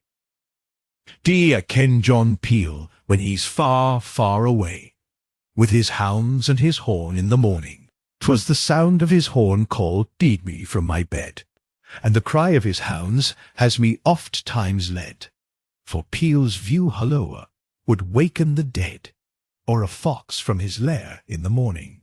Louder and merrier rose the hunting chorus, floating round the rafters with the eddying smoke from the forge, till the big folk that slept up above in Anvil Cottage turned on their feather beds and dreamed that they were fox hunting. Chapter 18. The moon had risen by the time that Pony Billy, properly shod, trotted away from the village smithy to fetch Mary Ellen. The empty tilt cart rattled at his heels, jumping forward into the harness like a live thing. Downhill, trundling gaily along the level. The pebbles on the road sparkled in the dazzling moonlight. Pony Billy blew puffs of white breath from his nostrils, and he stepped high, tap-tap-tappity, prancing to the tune of the smithy song. He amused himself with step-dancing over the shadows of the hedgerow trees. Black shadows flung across the silver road from hedgebank to hedge. Down below in the reed beds a wild duck was quacking. A roe deer barked far off in Gallop Wood. White mist covered the dub. The woods lay twinkling in the moonlight. Up hill and down hill, Pony Billy trotted on, and the woods stretched mile after mile. The tall, straight tree trunks gleamed in white ranks, trees in hundreds of thousands. Pony Billy glanced scarily right and left. Almost he seemed to hear phantom galloping horseshoes as his own shoes pattered on the road. Almost he seemed to see again the fairy dancers of Metal's story by the forge. Shadows of a shadow. Was that the shadow of a little hooded figure flitting across a forest ride, and a dark, prowling shadow that followed her? Was the trotting shadow on the road beside him the shadow of himself? Or was it the shadow of another pony? A little bay pony in a pony trap, with an old woman and a bobtailed dog, caught in a snowstorm in the woods. But this white road was not white with snow, and they were real overtaking footsteps that caused Pony Billy to spring forward with a start of panic. 3 roe deer cantered by. Their little black hoofs scarcely touched the ground, so lightly they bounded along. They made playful grunting noises, and dared Pony Billy to catch them. He arched his neck and trotted his best, while he whinnied in answer to the deer. They bore him merry company for longer than a mile, sometimes gambolling alongside, sometimes cantering on before. On and on they travelled, through many miles of woods, past the black firs, past the saleh bushes in the swamp, past the grove of yew trees on the crags, past the big beech trees, up hill and down. Sometimes a rabbit darted across their path, and once they saw 2 strange dwarfy figures crossing the road in front of them. Stumpy, waddling figures, broad as they were long, running. The second trundled a hand-barrow. The foremost pulled it with a rope. There go the oakmen. Are those Pissamore hills in the glade, or are they tiny charcoal settings on the pitsteads? The gambolling roe deer kick up their heels. They know the weight of Oakman Huddekin's sledge in winter. But this is spring. The dwarfy red-capped figures, running like 2 little fat badgers, disappeared in the moonlight behind the great oak. At length the woods grew thinner. There began to be moonlit clearings, small parrocks where the big folk last. Summer had hung white streamers on sticks to scare the red stags from the potato drills. The friendly roe deer turned aside and left him, leaping a roadside fence with a flicker of white scuts. Pony Billy by himself reached a lonely farm steading. He was pleasantly warm after his long, brisk trot. He turned up a narrow yard between manure heaps and a high stone building that showed a whitewashed front to the moon. He passed the doors of byres. Sleepy cows mooed softly. Their warm, sweet breath smelled through the door slats. A ring-widdy clinked as a cow turned her head to listen to the wheels. Pony Billy passed several more doors. Old Tiny, the sow, was snoring peacefully behind one of them. He drew the cart round the end of the shippon into a cobble-paved yard, where the wheels rumbled over the stones. He went up to the back door of the house. There was no light upstairs.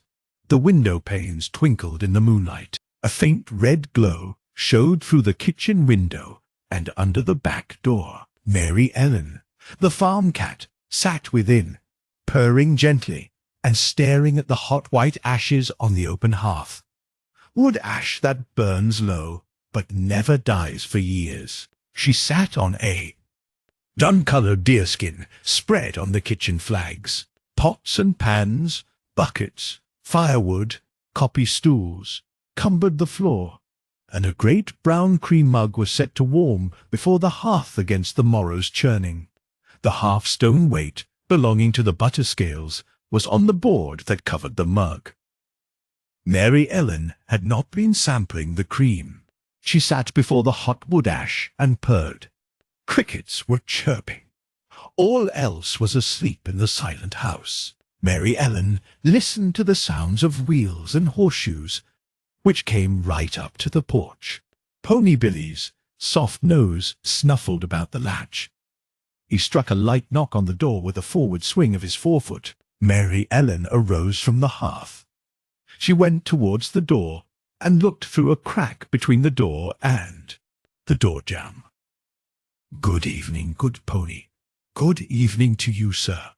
I would bid you come in by, only the door is locked. Snacks I can lift, but the key is upstairs." Pony Billy explained his errand through the crack.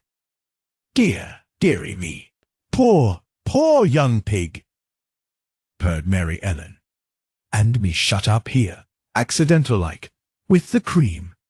Dearie me now, to think of that. Asleep in the clothes-will I was when the door got locked. Yes, indeed, I do understand pig powders and herbs and clysters and cataplasms and nutritions and triopharmacons, etc., purred Mary Ellen. But pray, how am I to be got out without the door key?" Pony Billy pawed the cobblestones with an impatient hoof. "Let me see, good Mr. Pony, do you think that you could push away that block of wood that is set against a broken pane in the pantry window? Yes. Now I will put on my shawly shawl." "So," purred Mary Ellen. "So. I am stout, and the hole is small. Dearie me, what a squeeze! I am afraid of broken glass." "But there is nothing like trying," purred Mary Ellen, safely outside upon the pantry window-sill. "Now I can jump down into your cart, if you will back under the pindy." "First rate. Are you ready, ma'am?" said Pony Billy, backing against the wall with a bump. "Oh, dearie me, I have clean forgotten the herbs. I must climb in again." "Bunches and bunches of herbs," purred Mary Ellen, pausing on the window-sill above the cart. "My mistress Scales grows a plant of rue on purpose for poor sick piggy wiggies." "Herb of grace," purred Mary Ellen.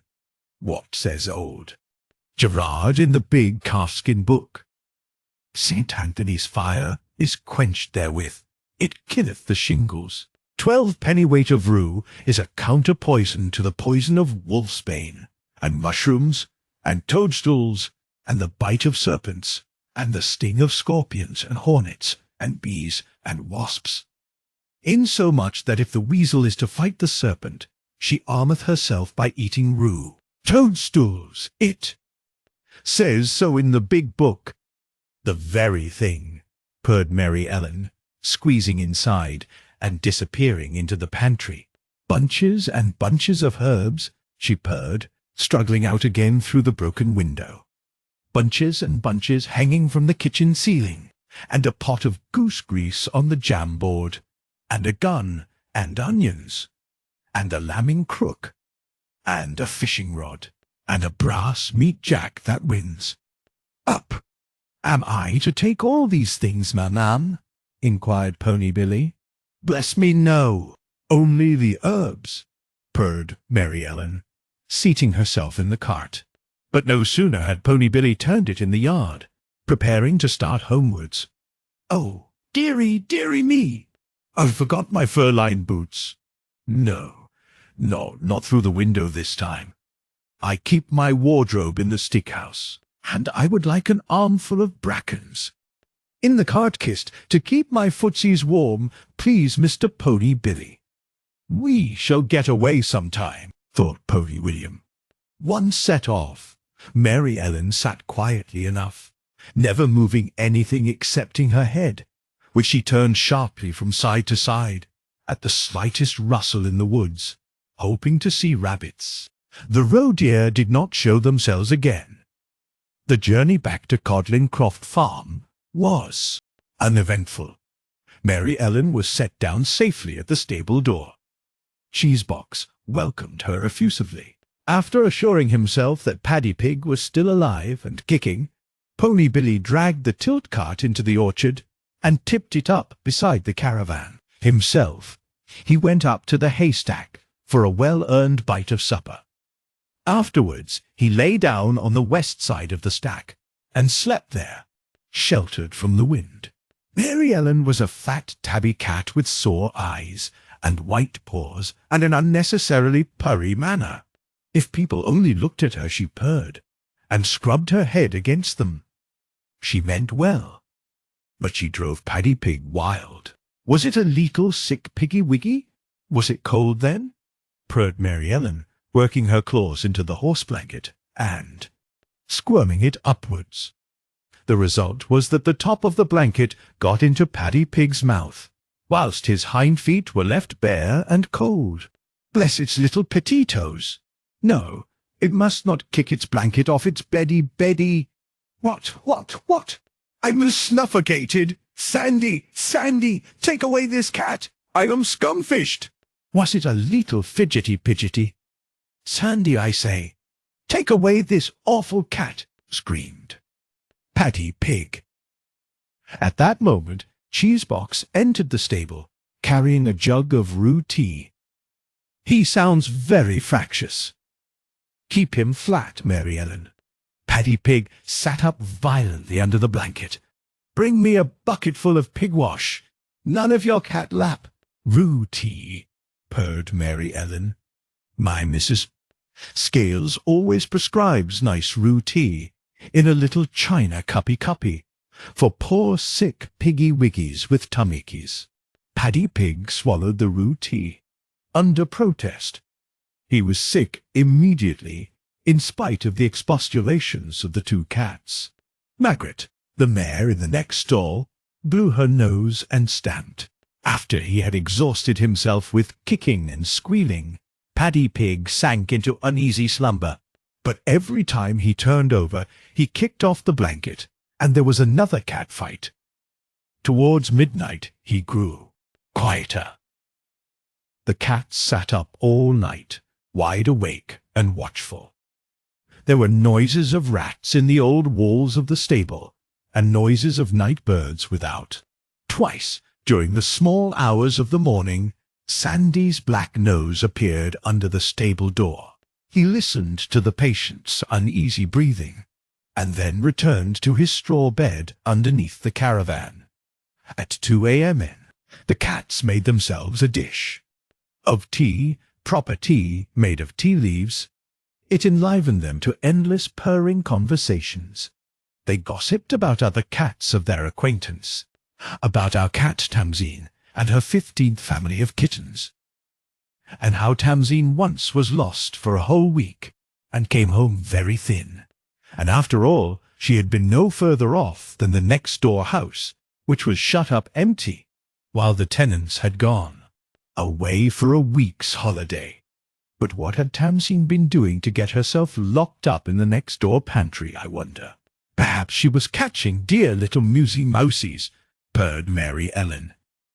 She did not look as though she had eaten many, and to think that her people had heard her mewing, and had searched for her high and low, never guessing that the next-door house was locked up empty, and there was Maidie, too. Oh, what a sad, sad accident! Caught in a rabbit trap, poor love. She has limped about on only 3 footsies ever since. That comes of rabbiting, said Cheesebox, who was a stay-at-home cat. I used to know a black cat called Smutty, who caught moles alive and brought them into the kitchen. What? Will you be quiet, you horrid old cats? I want to go to sleep. A sweet pussy is Tamsin. Whose kitten was she? Resumed Mary Ellen, after renewed struggles with the patient and the blanket. Whose kitten? She was Judy's kitten, only, of course, she was not Judy's.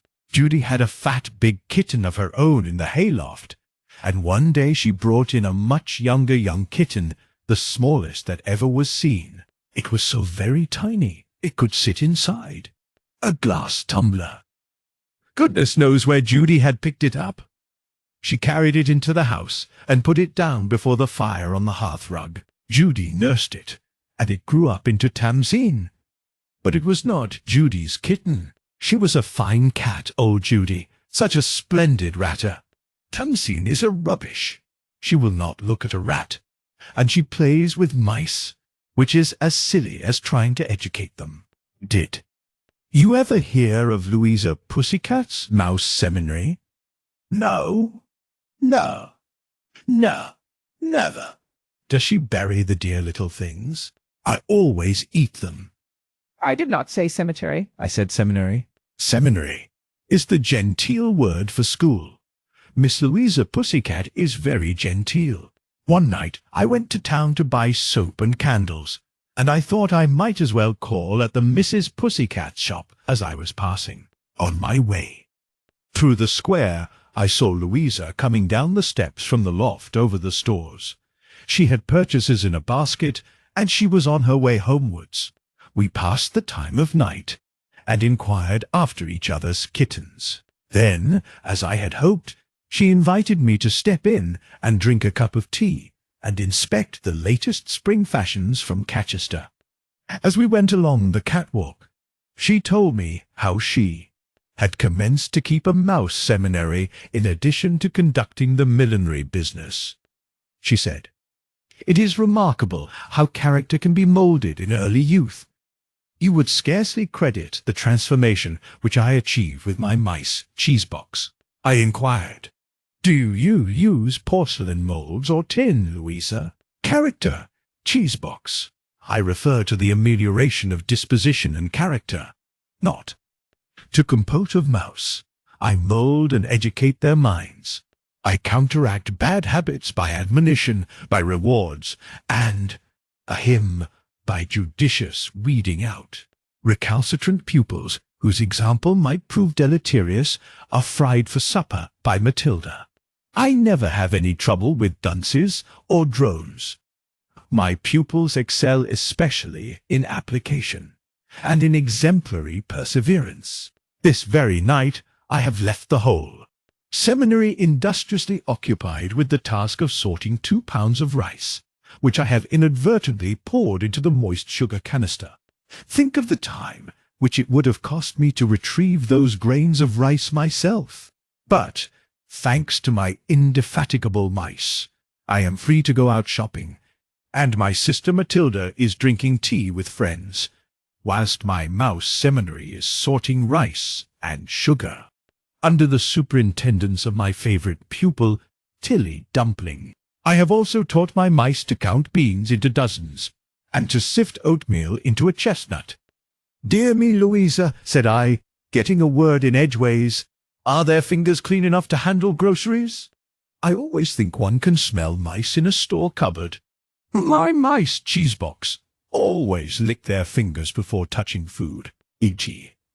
Really? And can you trust them with cheese?" We have a china cheese cover, which the mice are unable to raise. But for ordinary household duties, such as tidying and dusting, their assistance is invaluable, and they call me punctually at 8:30. I should say 7:30. I sit up late, trimming bonnets. At this point of the conversation, we turned a corner and came in sight of the milliner's shop, a little steep 3-storied house with diamond panes in the windows. They call it Thimble Hall. The house was lighted up, not only the shop, but also the parlour, which the Mrs. Pussycats only used on Sundays. Dear me, Louisa, do you allow your mice to burn candles?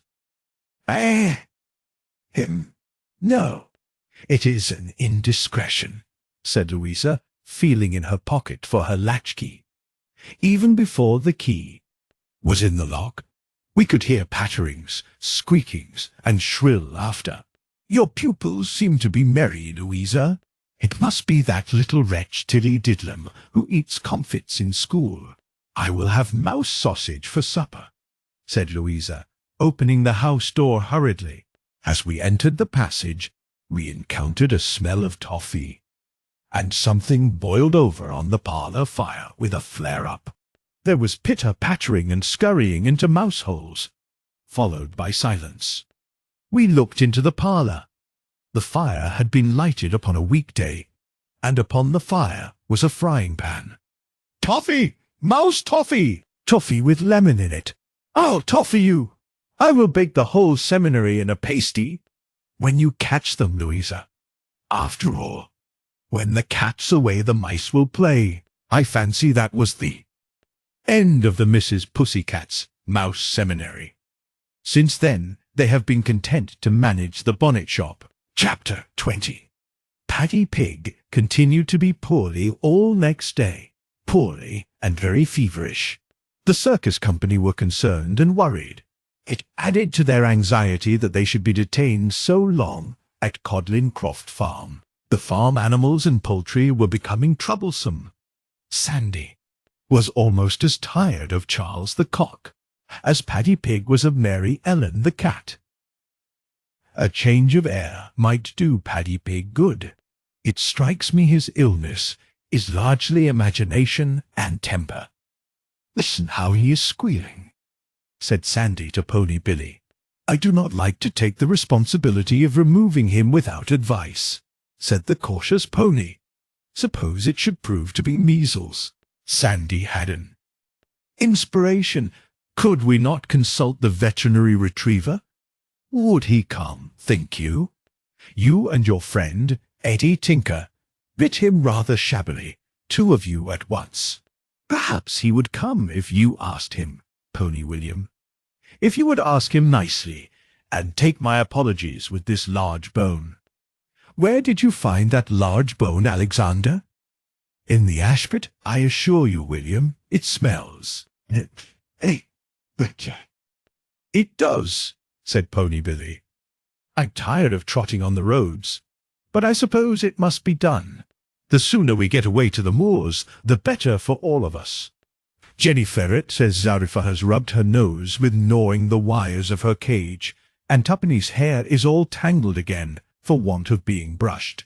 But it is not safe to let them out, with all these strange dogs and cats, and Charles is not to be trusted for pecking.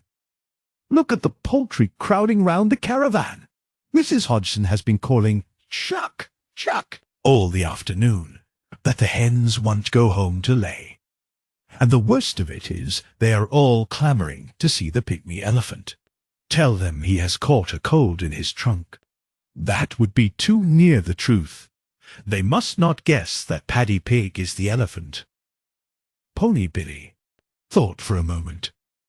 Say the elephant has gone to Blackpool. Now that's a good idea, and if Charles asks me any more impertinent questions, I'll pull his tail feathers out. Pony Billy looked serious.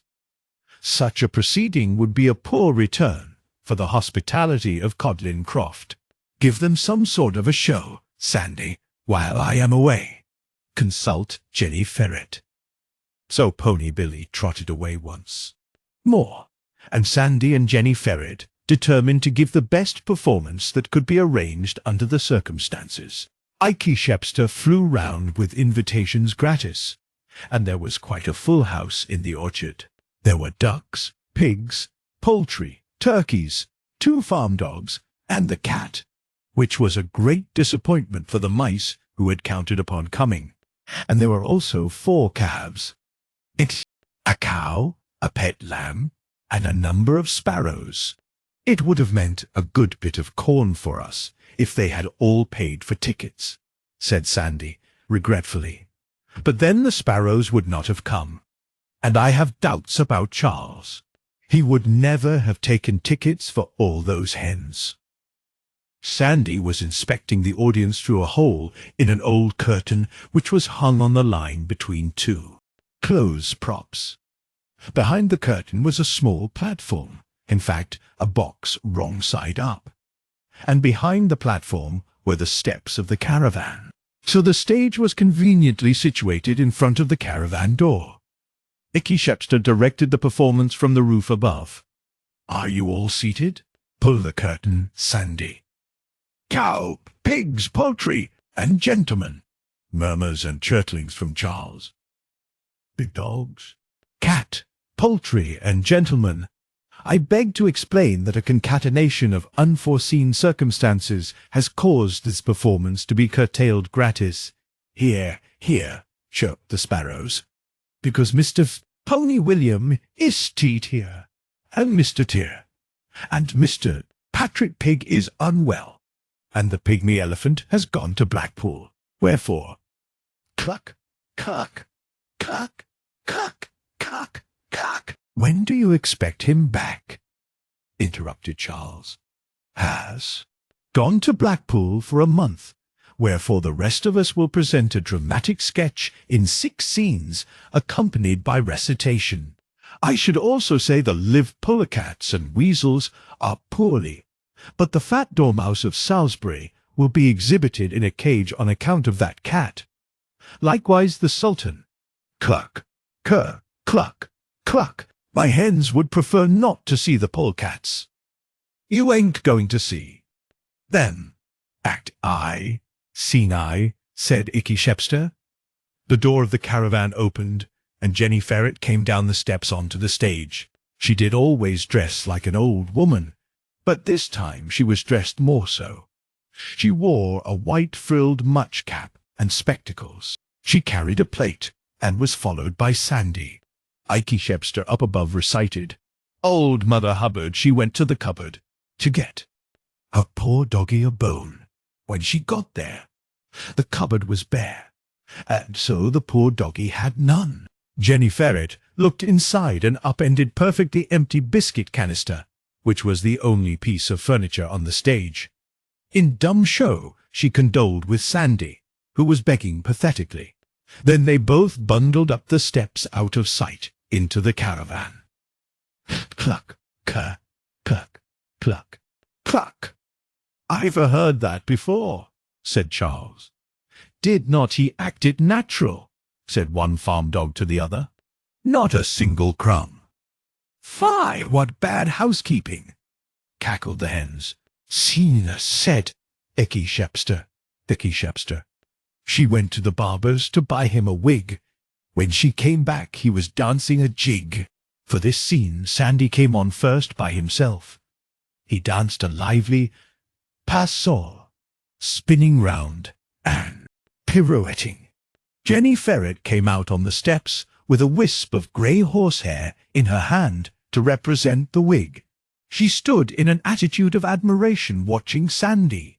Then she retired into the caravan, and after a few more twirls, Sandy fell flop upon the stage with all his legs in the air. What's the matter with him? Is he ill? Asked the ducks. Cuck, cur, cluck, began Charles.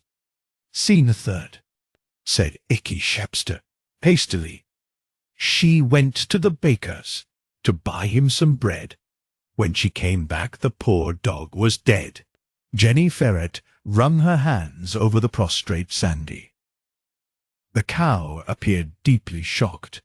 "Scene fourth," said Icky Shepster, after Jenny Ferret had gone back into the caravan, carrying the unwanted loaf wrapped in newspaper.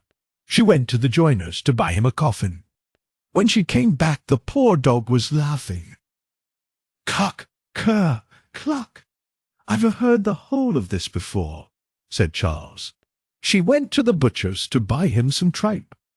When she came back, he was smoking a pipe. "Cock, cur, cluck. That I have certainly heard," said Charles. Sandy was becoming so angry that he could scarcely hold the pipe in his mouth or restrain himself from jumping off the stage at Charles. "Scene vix," said Icky Shepster severely, to the audience, who, however, were all listening with respectful attention, excepting Charles. "Scene visct, which none of you can have heard before, because I only invented it this minute. Play up, Sandy." She went to the grocer's to buy him some cheese. When she came back, the poor dog did sneeze. Sandy relieved his indignation by letting off a terrific kitty-shoo. "Scene verthenth, and last," said Icky Shepster. The dame made a curtsy, the dog made a bow. The dame said, "Your servant." The dog said, "Bow wow, cluck, cluck, cluck, cluck." Very good," said Charles the cock, while the birds clapped their wings and the dogs barked applause. "Now, Charles, get on the platform yourself and give us something." "Certainly, with pleasure," said Charles. Up he flew and commenced. "This is the cock that crowed in the morn, that waked the priest all shaven and shorn, that married the man all tattered and torn, that kissed the maiden all forlorn, that milked the cow with the crumpled horn, that tossed the dog that worried the cat, that killed the rat that ate the malt that lay in the house that Jack built." "Well done, Charles." A tale that was told in the city of Ur of the Chaldees, and none the less interesting, although we have heard it before. The entertainment concluded with a few conjuring tricks performed by Icky Shepster, who was an adept at causing things to disappear. Zarifah's scissors were still missing, and the teaspoons were a short count. Jenny Ferret was indignant. She reproached the bird continually. "If you scold me any more, I shall fly away without giving notice," said Icky Shepster sulkily. "That is a loss we could put up with," grumbled Jenny Ferret. "It is my belief you are feathering your nest with teaspoons. And what for are you picking off red currant blossoms? You and that hen starling, is it a wedding?" Icky Shepster laughed and chittered and flew to the top of the chimney stack. He fluttered his wings and whistled to the setting sun, and to a very pretty speckled starling perched on the next chimney pot. The ducks waddled home from the orchard. The hens became tired of waiting for the pygmy elephant, and came home to roost. The camp was left in peace. There were white violets under the orchard hedge. They smelled very sweet in the evening. "Jenny Ferret, please let me out. I want to brush Tuppenny's hair. I want to come out, Jenny Ferret," said Zarifah, scrubbing her nose between the wires of her cage and tugging at the bars with little pink hands. "I cannot let you come out, Zarifah. The farm cat is sitting on the pigsty roof. It sits there all day long, watching us." "Is that why the mice could not come?" "Yes, it is. The sparrows said so. 4 mice had come from Hilltop Farm on purpose to see the circus, and 5 others came from Buckleyate and the Currier. They are in the granary now, hiding behind a corn bin." Zarifah gnawed the bars with vexation. "I did want to see those hilltop mice again, Jenny Ferret. Cobweb and Dusty and Pippin and Smut. Is there no way of asking them to tea?" "You would not like the cat to catch them, Zarifah." A tear trickled down Zarifah's nose. Jenny Ferret was a good-natured old thing. She said Zarifah and Tuppenny deserved a treat. That they did, and Sandy agreed with her. So he consulted Tappy Turi, the speckled hen. Tappy Turi talked to the sparrows who roost in the ivy on the walls of the big barn. And the sparrows twittered through the granary window and talked to the mice behind the corn bin. They told the mice that it would be quite safe, on Sandy's word of honor, to tie themselves up in a meal bag, which Sandy would carry to the caravan. In the meantime, Jenny Ferret had made preparations for a mouse party. Cake, tea, bread and butter, and jam and raisins for a tea party, and comfits, and currants, lemonade, biscuits, and toasted cheese for a dance supper party to follow. She brewed the tea beforehand, because the teapot would be too heavy for the dormouse, so she covered it up with a tea cozy. Then she unfastened Zarifa's cage and Tuppenny's hamper, and the string of the meal bag, bolted the windows of the caravan, and came out. She locked the door on the outside and gave the key to Sandy. Sandy had business elsewhere, and Jenny Ferret was quite content to spend the night curled up in a rug on top of the caravan steps, listening to the merriment within. And a merry night it was. One of the mice had brought a little fiddle with him, and another had a penny whistle, and all of them were singers and dancers. They came tumbling out of the bag in a crowd, all dusty white, with meal. No wonder Sandy had found the sack rather heavy. There were 4 visitor mice from Hilltop Farm, and 5 from Buckle Yate and the Courier, and there were no less than 9 from Codlin Croft. While they tidied and dusted themselves, Zarifa brushed Tuppenny's hair. When they were all snod and sleek, she peeped under the tea cozy. "The tea is brewed. We will lift the lid and ladle it. I will use my best doll's tea service. Please, Pippin and Dusty, sing us a catch, while Tuppenny and I set the table. First we will have songs and tea, and then a dance and a supper, and then more singing and dancing, and you won't go home till morning." Pippin clapped his little paws. "Oh, what fun! How good of old Jenny Ferret to cheat the pigsty cat!" And he and Dusty sang with shrill, treble voices. "Dingle, dingle, dowsy, ding dong dell, dowsy, ding dong dell. Doggy's gone to Hawkshead, gone to buy a bell. Tingle, ringle, ringle, ding dong bell. Laugh, little mousey, pussy's in the well." Then Cobweb sang, "Who put her? Little Tommy Thin." And Pippin repeated, "Who put her in? Who pulled her out? Who put her in?" Chimed in Dusty, "Who pulled her out? Little Tommy Stout." Sang Smut, "Who pulled her out?" Then all the mice sang together. What a naughty boy was that, for to drown our pussy cat, who never did him any harm, and caught all the mice in Granda's big barn. But Pussy did not catch quite all of us, laughed Pippin. He started another glee. Dickory, dickory, dock, the mouse ran up the clock. Each mouse took up the song a bar, behind the last singer. Dickory, dickory, duck! The clock struck 1.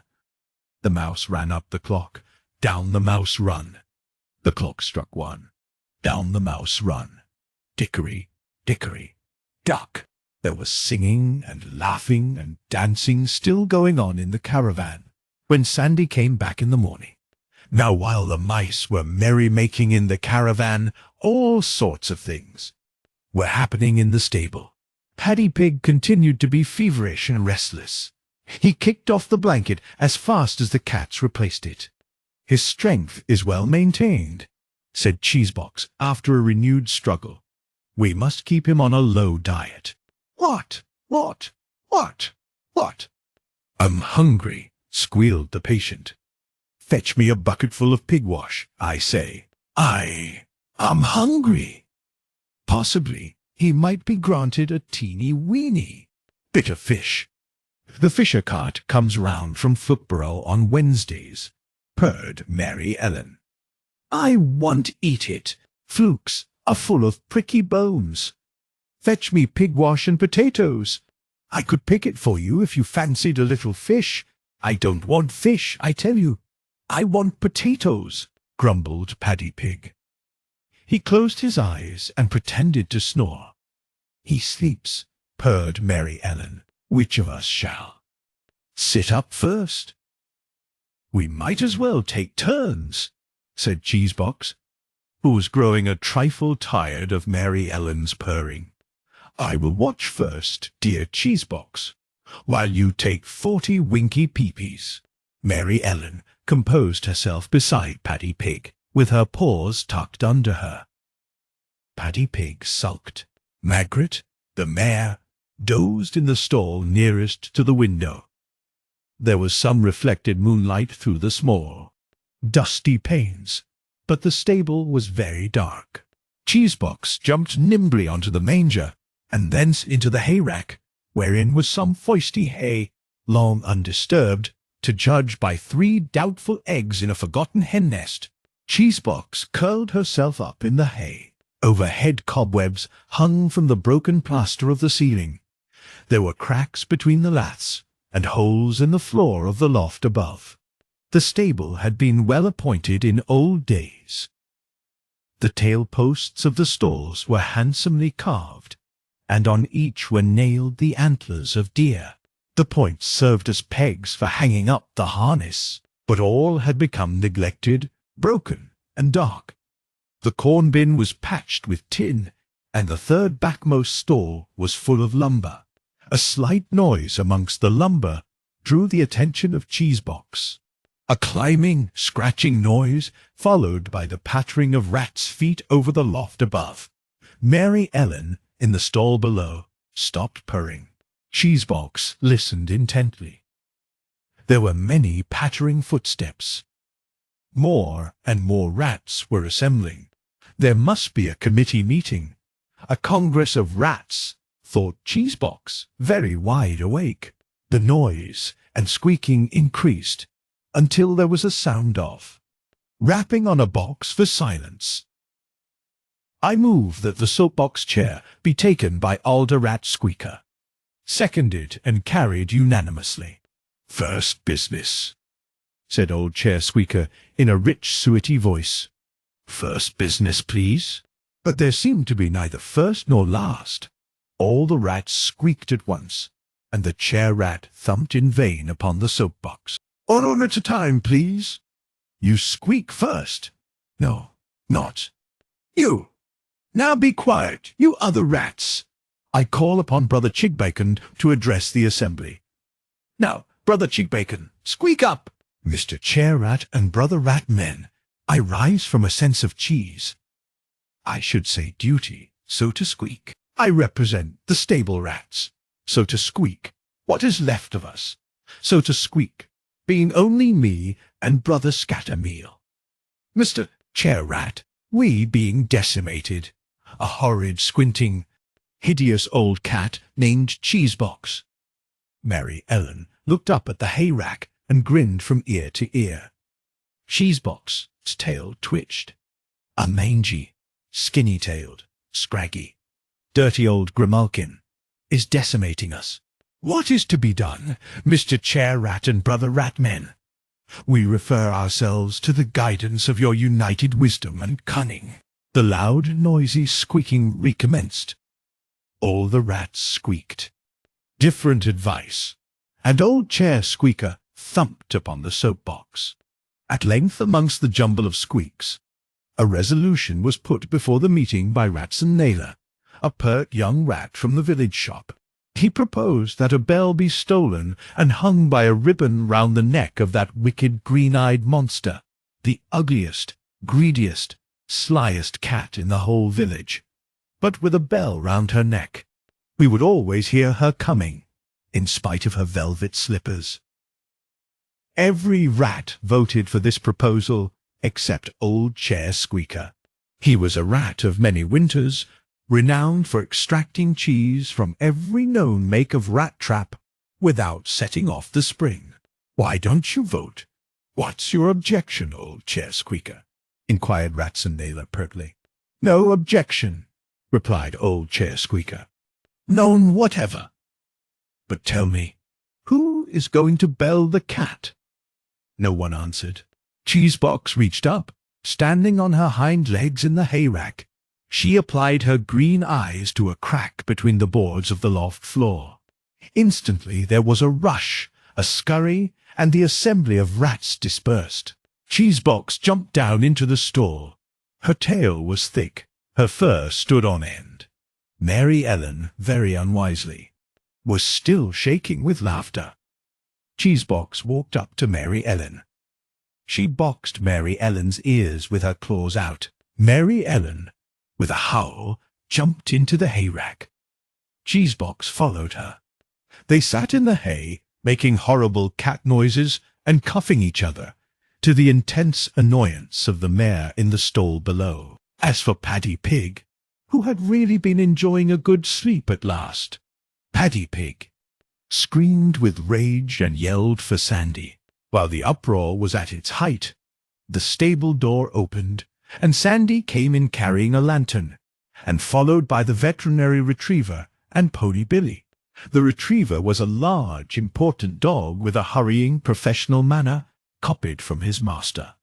He came rapidly into the stall, wearing a long blue overcoat, and examined the patient through a pair of large horn spectacles. The cats glared down at him from the hayrack.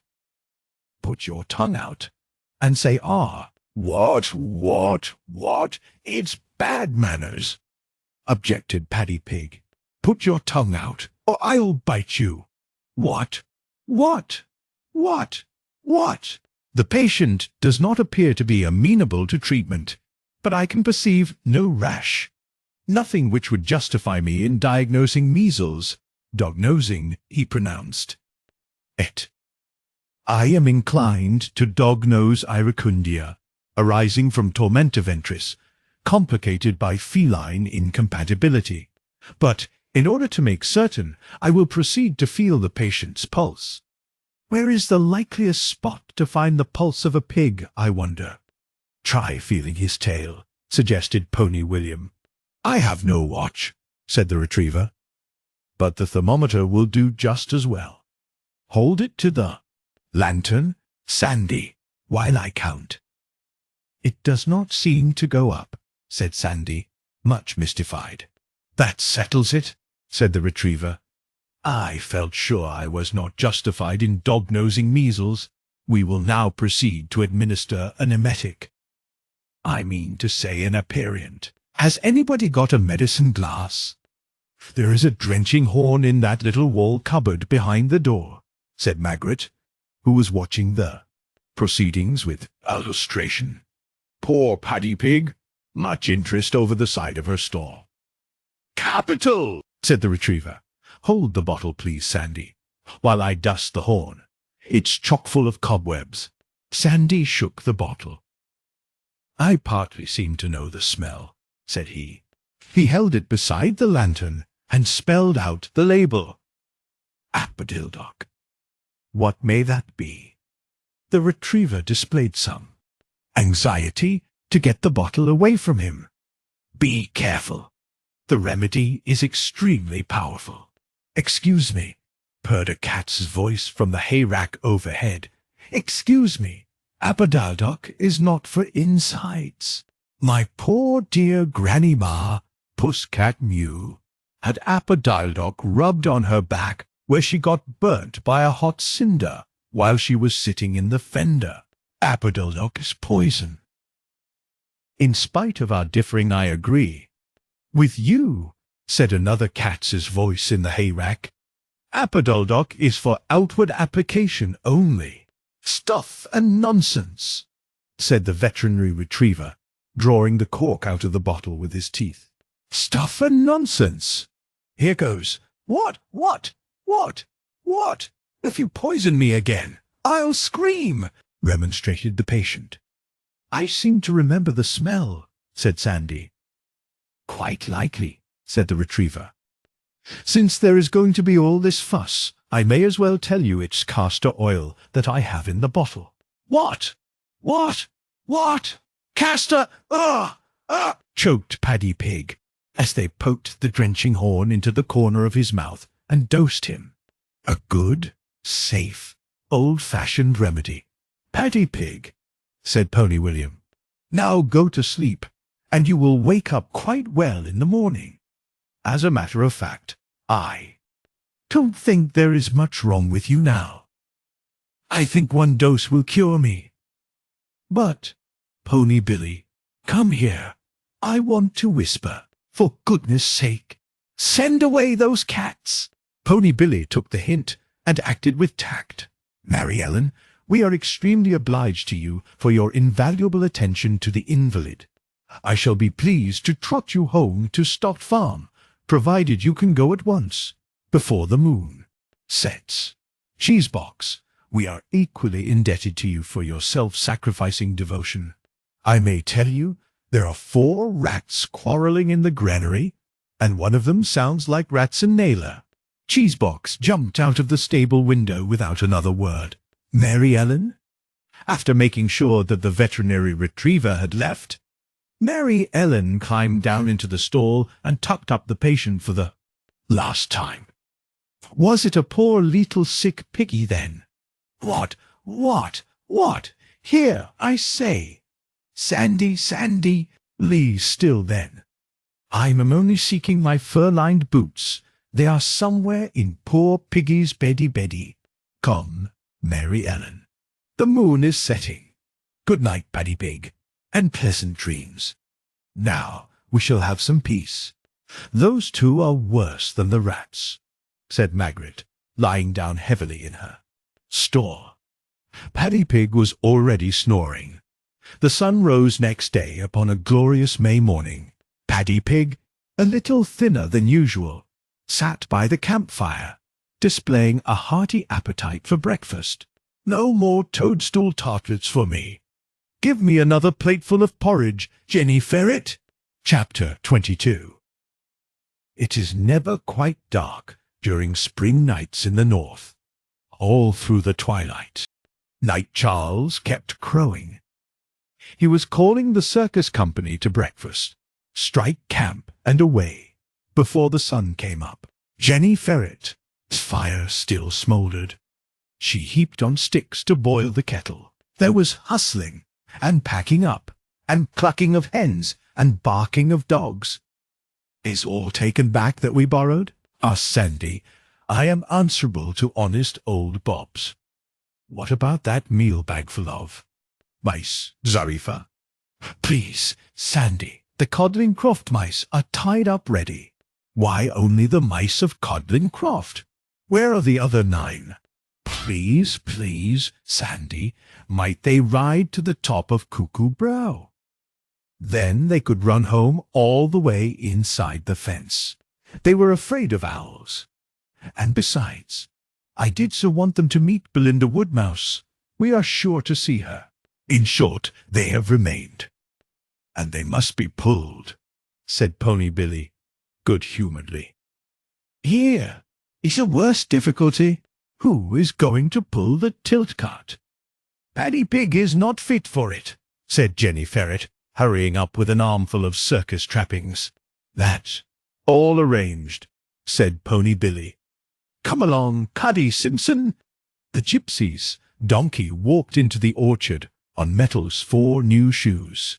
Here come I, fit and ready to pull. A dozen pigs. Good friends. I'll go with you to the hills for a summer's run on the grass. Fetch me a straw rope, Sandy. I'm too big for Paddy Pig's breast straps. Sandy, cried Jenny Ferret. The tent pole has been forgotten, and our little bucket at the well. Bother that crowing cock! Where is Icky Shepster? The starling laughed and whistled, but he refused to leave the chimney stack. Paddy Pig was installed in the cart to ride in state. He was wrapped in a shawl and treated like an invalid, but he was in the highest possible spirits. He played the fiddle and squealed and joked. Sandy marched in front of the procession with his tail tightly curled. The cavalcade set off up the lane amidst the acclamations of the poultry and dogs. Cuckoo Brow Lane is a bonny spot in spring, garlanded with hawthorn and wild cherry blossom. It skirts the lower slopes of the hill that rises behind Codlin Croft. The meadows on their left were bathed in pearly dew. The lane still lay in the shadow of dawn. The sun had not yet topped the brow. As it rose, its beams touched the golden tops of the oak trees in Pringle Wood, and a faint smell of bluebells floated over the wall. Paddy Pig fiddled furiously. "I'll play them. Scotch cap. I'll pop the weasel at them. Never again will I cross plank bridges into that abominable wood. Gee up, get along, Cuddy Simpson." The gypsy's donkey trundled the cart through the dead leaves in the lane, steadily pulling in the wake of the caravan. Tuppeny, Zarifa, and the visitor mice were all peeping through the muslin curtains. "Is the mood full of fairies, Zarifa? Hush, hush, till we get across the water. Then I will tell you. Here, you mice, let me brush up the crumbs. I want to open all the windows." Jenny Ferret was so accustomed to travel that no amount of jolts upset her housekeeping. "I might as well take down the curtains as we are going up to Goosey Foot." "Where is that, Jenny Ferret?" "Spring cleaning," replied Jenny Ferret briefly. Zarifa commenced to explain about the washerwoman up at the tarn, but Jenny Ferret bundled everybody out onto the caravan steps. Tuppeny rolled off, under the surprised nose of Cuddy Simpson, who was brought to a sudden standstill, whilst Tuppeny was picked up amidst squeaks of laughter. He was put to ride in a basket, one of several that were slung at the back of the caravan. Zarifa sat in the doorway, and the visitor mice hung on anywhere, like Cinderella's footmen behind the pumpkin coach. They set up an opposition fiddling, and joked with Paddy Pig and the donkey. Indeed, Pippin fiddled so sweetly that presently they all joined in concert together, and the little birds in the trees sang to them also as they passed along. First a robin sang, little lad, where was thou born? Far off in Lancashire, under a thorn, where they sup sour milk in a ram's horn." Pippin did not know that tune, so he began another. "I ploughed it with a ram's horn. Sing ivy, sing ivy, sing ivy. I sowed it all over with one peppercorn. Sing holly, go whistle and ivy. I got the mice to carry it to the mill. Sing ivy, sing ivy." Then he changed his tune, and the chaffinches sang with him. "I saw a little bird coming hop, hop." Then he played another, and Zarifa pelted him with hemp seeds. "Madam, will you walk? Madam, will you talk? Madam, will you walk and talk with me?" And then he heard a cuckoo, and he played, "Summer is icumen in." The music did sound pretty all the way up Cuckoo Brow Lane. Where they crossed the beck, there was a row of stepping stones, with the water tinkling merrily between them. On a stone, bobbing and curtsying, stood a fat, browny-black little bird with a broad white breast. "Bessie Dooker! Bessie Dooker! Tell all the other little birds and beasties that there will be a circus show this evening. Bid them come to the big hawthorn tree near the whin bushes by High Green Gate." Bessie Dooker bobbed her head. She sped swiftly up the beck, whistling as she flew. The lane was steep after crossing the stream. As they climbed, they met the early sunbeams. The bank on their right was full of wild flowers, wood sorrel, spotted orchis, dog violets, germander speedwell, and little blue milkwort. "See!" cried Zarifa. "The milkwort! The milk is coming with the grass in spring. The grass is coming with the soft south wind. Listen to the lambs. They are before us in the other lane." Sandy had been in advance of the procession. He turned back. "Wait a little while, Pony Billy. Wait with a stone behind the wheel. The sheep are going up to the intake pastures in charge of Bobs and Matt. Let them gain a start before us at the meeting of the lanes. It is slow work driving lambs. how they bleat and run back and forward. Their own mothers call, but they run to each other's mothers, and bawl and push. Here, under this sunny hedge, I could pleasantly eat a bite and rest, said Cuddy Simpson. Put stones behind the wheels and unharness the cart. May we get down and play? We have been shut up so long, me and Tuppenny. Yes, yes, go and play, but do not get left behind. Zarifa clapped her little hands. Oh, look at the flowers. What is that peeping at us, Zarifa? With bright black eyes, said Tuppenny, pointing to something that rustled amongst the hedge. It is my dearest Belinda Woodmouse. Oh, what a happy meeting! Belinda was a sleek brown mouse. She was larger than the house mice, and more active than Zarifa. Tuppenny turned shy, and stared at her very solemnly, but her sprightliness soon reassured him. Zarifa introduced her to Tuppenny, Pippin, Cobweb, Dusty, and Smut. Roofty Tufty I am unable to introduce, because she has stayed at home to rock the cradle. But here are enough of us to dance a set tonight on the short-cropped turf by the hawthorn bush. More mice to pull, laughed Pony Billy. Oh, Mr. Pony William, you have swallowed 3 violets. Well, said Pony Billy. What then? I must eat. I don't think they liked it, said Zarifa doubtfully. Could you not eat young nettles, like Cuddy Simpson? Pony Billy rubbed his nose against his foreleg and gave it up. He moved a little further up the lane and went on nibbling. Illustration. Zarifa's fairy tale.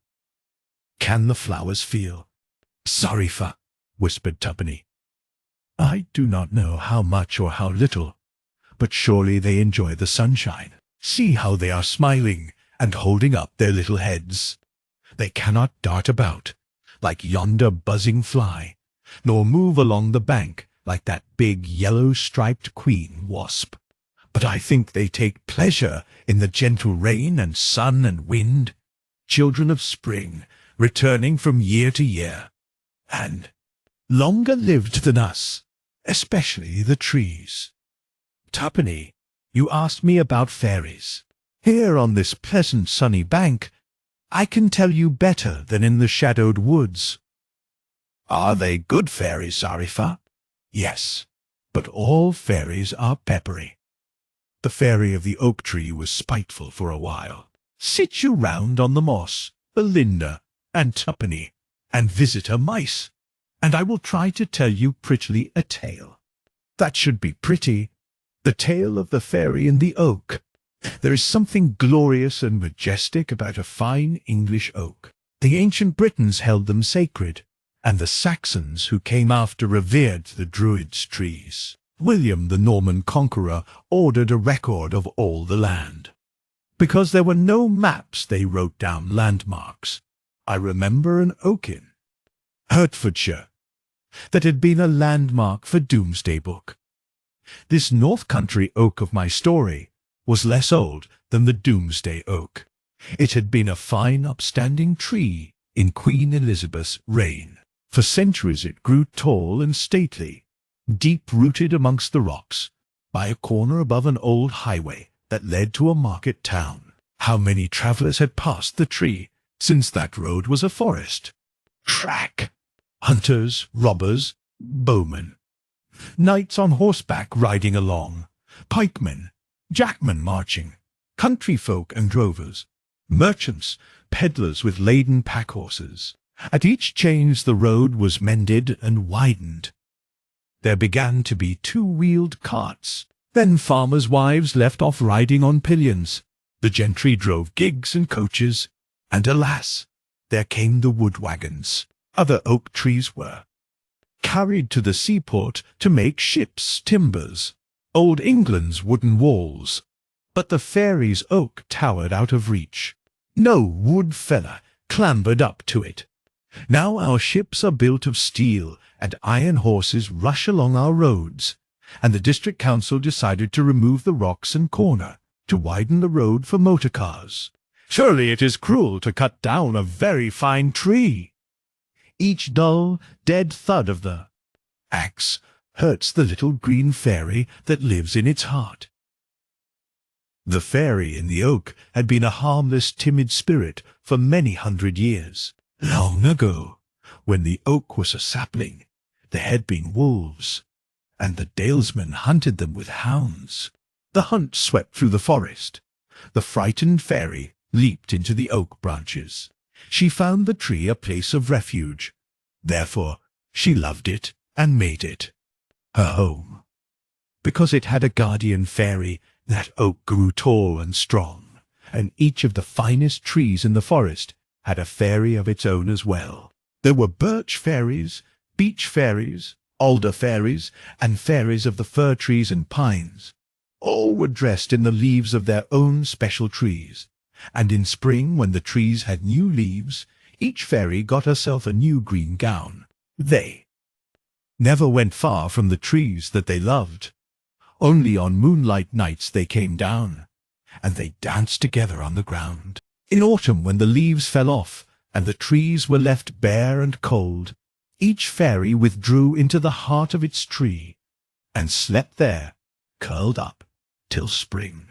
Only the pine and fir fairies kept awake, and danced upon the snow, because the firs and pines do not lose their needle-like evergreen leaves, and that is why the fir trees sing in the wind on frosty winter's nights. The oak fairy had danced with the pine fairies beneath the hunter's moon, because oak trees keep their leaves much later than birch or beech. But the last of the russet oak leaves were blown off by a November gale. She settled herself to sleep. The oak was enormous, tall and bold. It held up its head against wind and snow, and scorned the wintry weather. But the surveyor of the district council has no sentiment, and no respect either for fairies or for oaks. The pine fairies were awake, and saw what happened from their treetops further back in the wood. The pine trees swayed and moaned and shivered, but the oak fairy slept through it all. There arrived the surveyor, his assistant with the chain links, 2 men who carried the theodolite with 3 legs, a woodmonger, and 4 members of the council. They did much measuring with the chains. They made notes in their pocketbooks. They squinted through the theodolite at white and black sticks. Then they clambered up the rocks and stared at the fairy's oak. The woodmonger measured it with a tape measure. He measured near the foot of the butt. He measured again 6 foot up. He reckoned the quarter girth.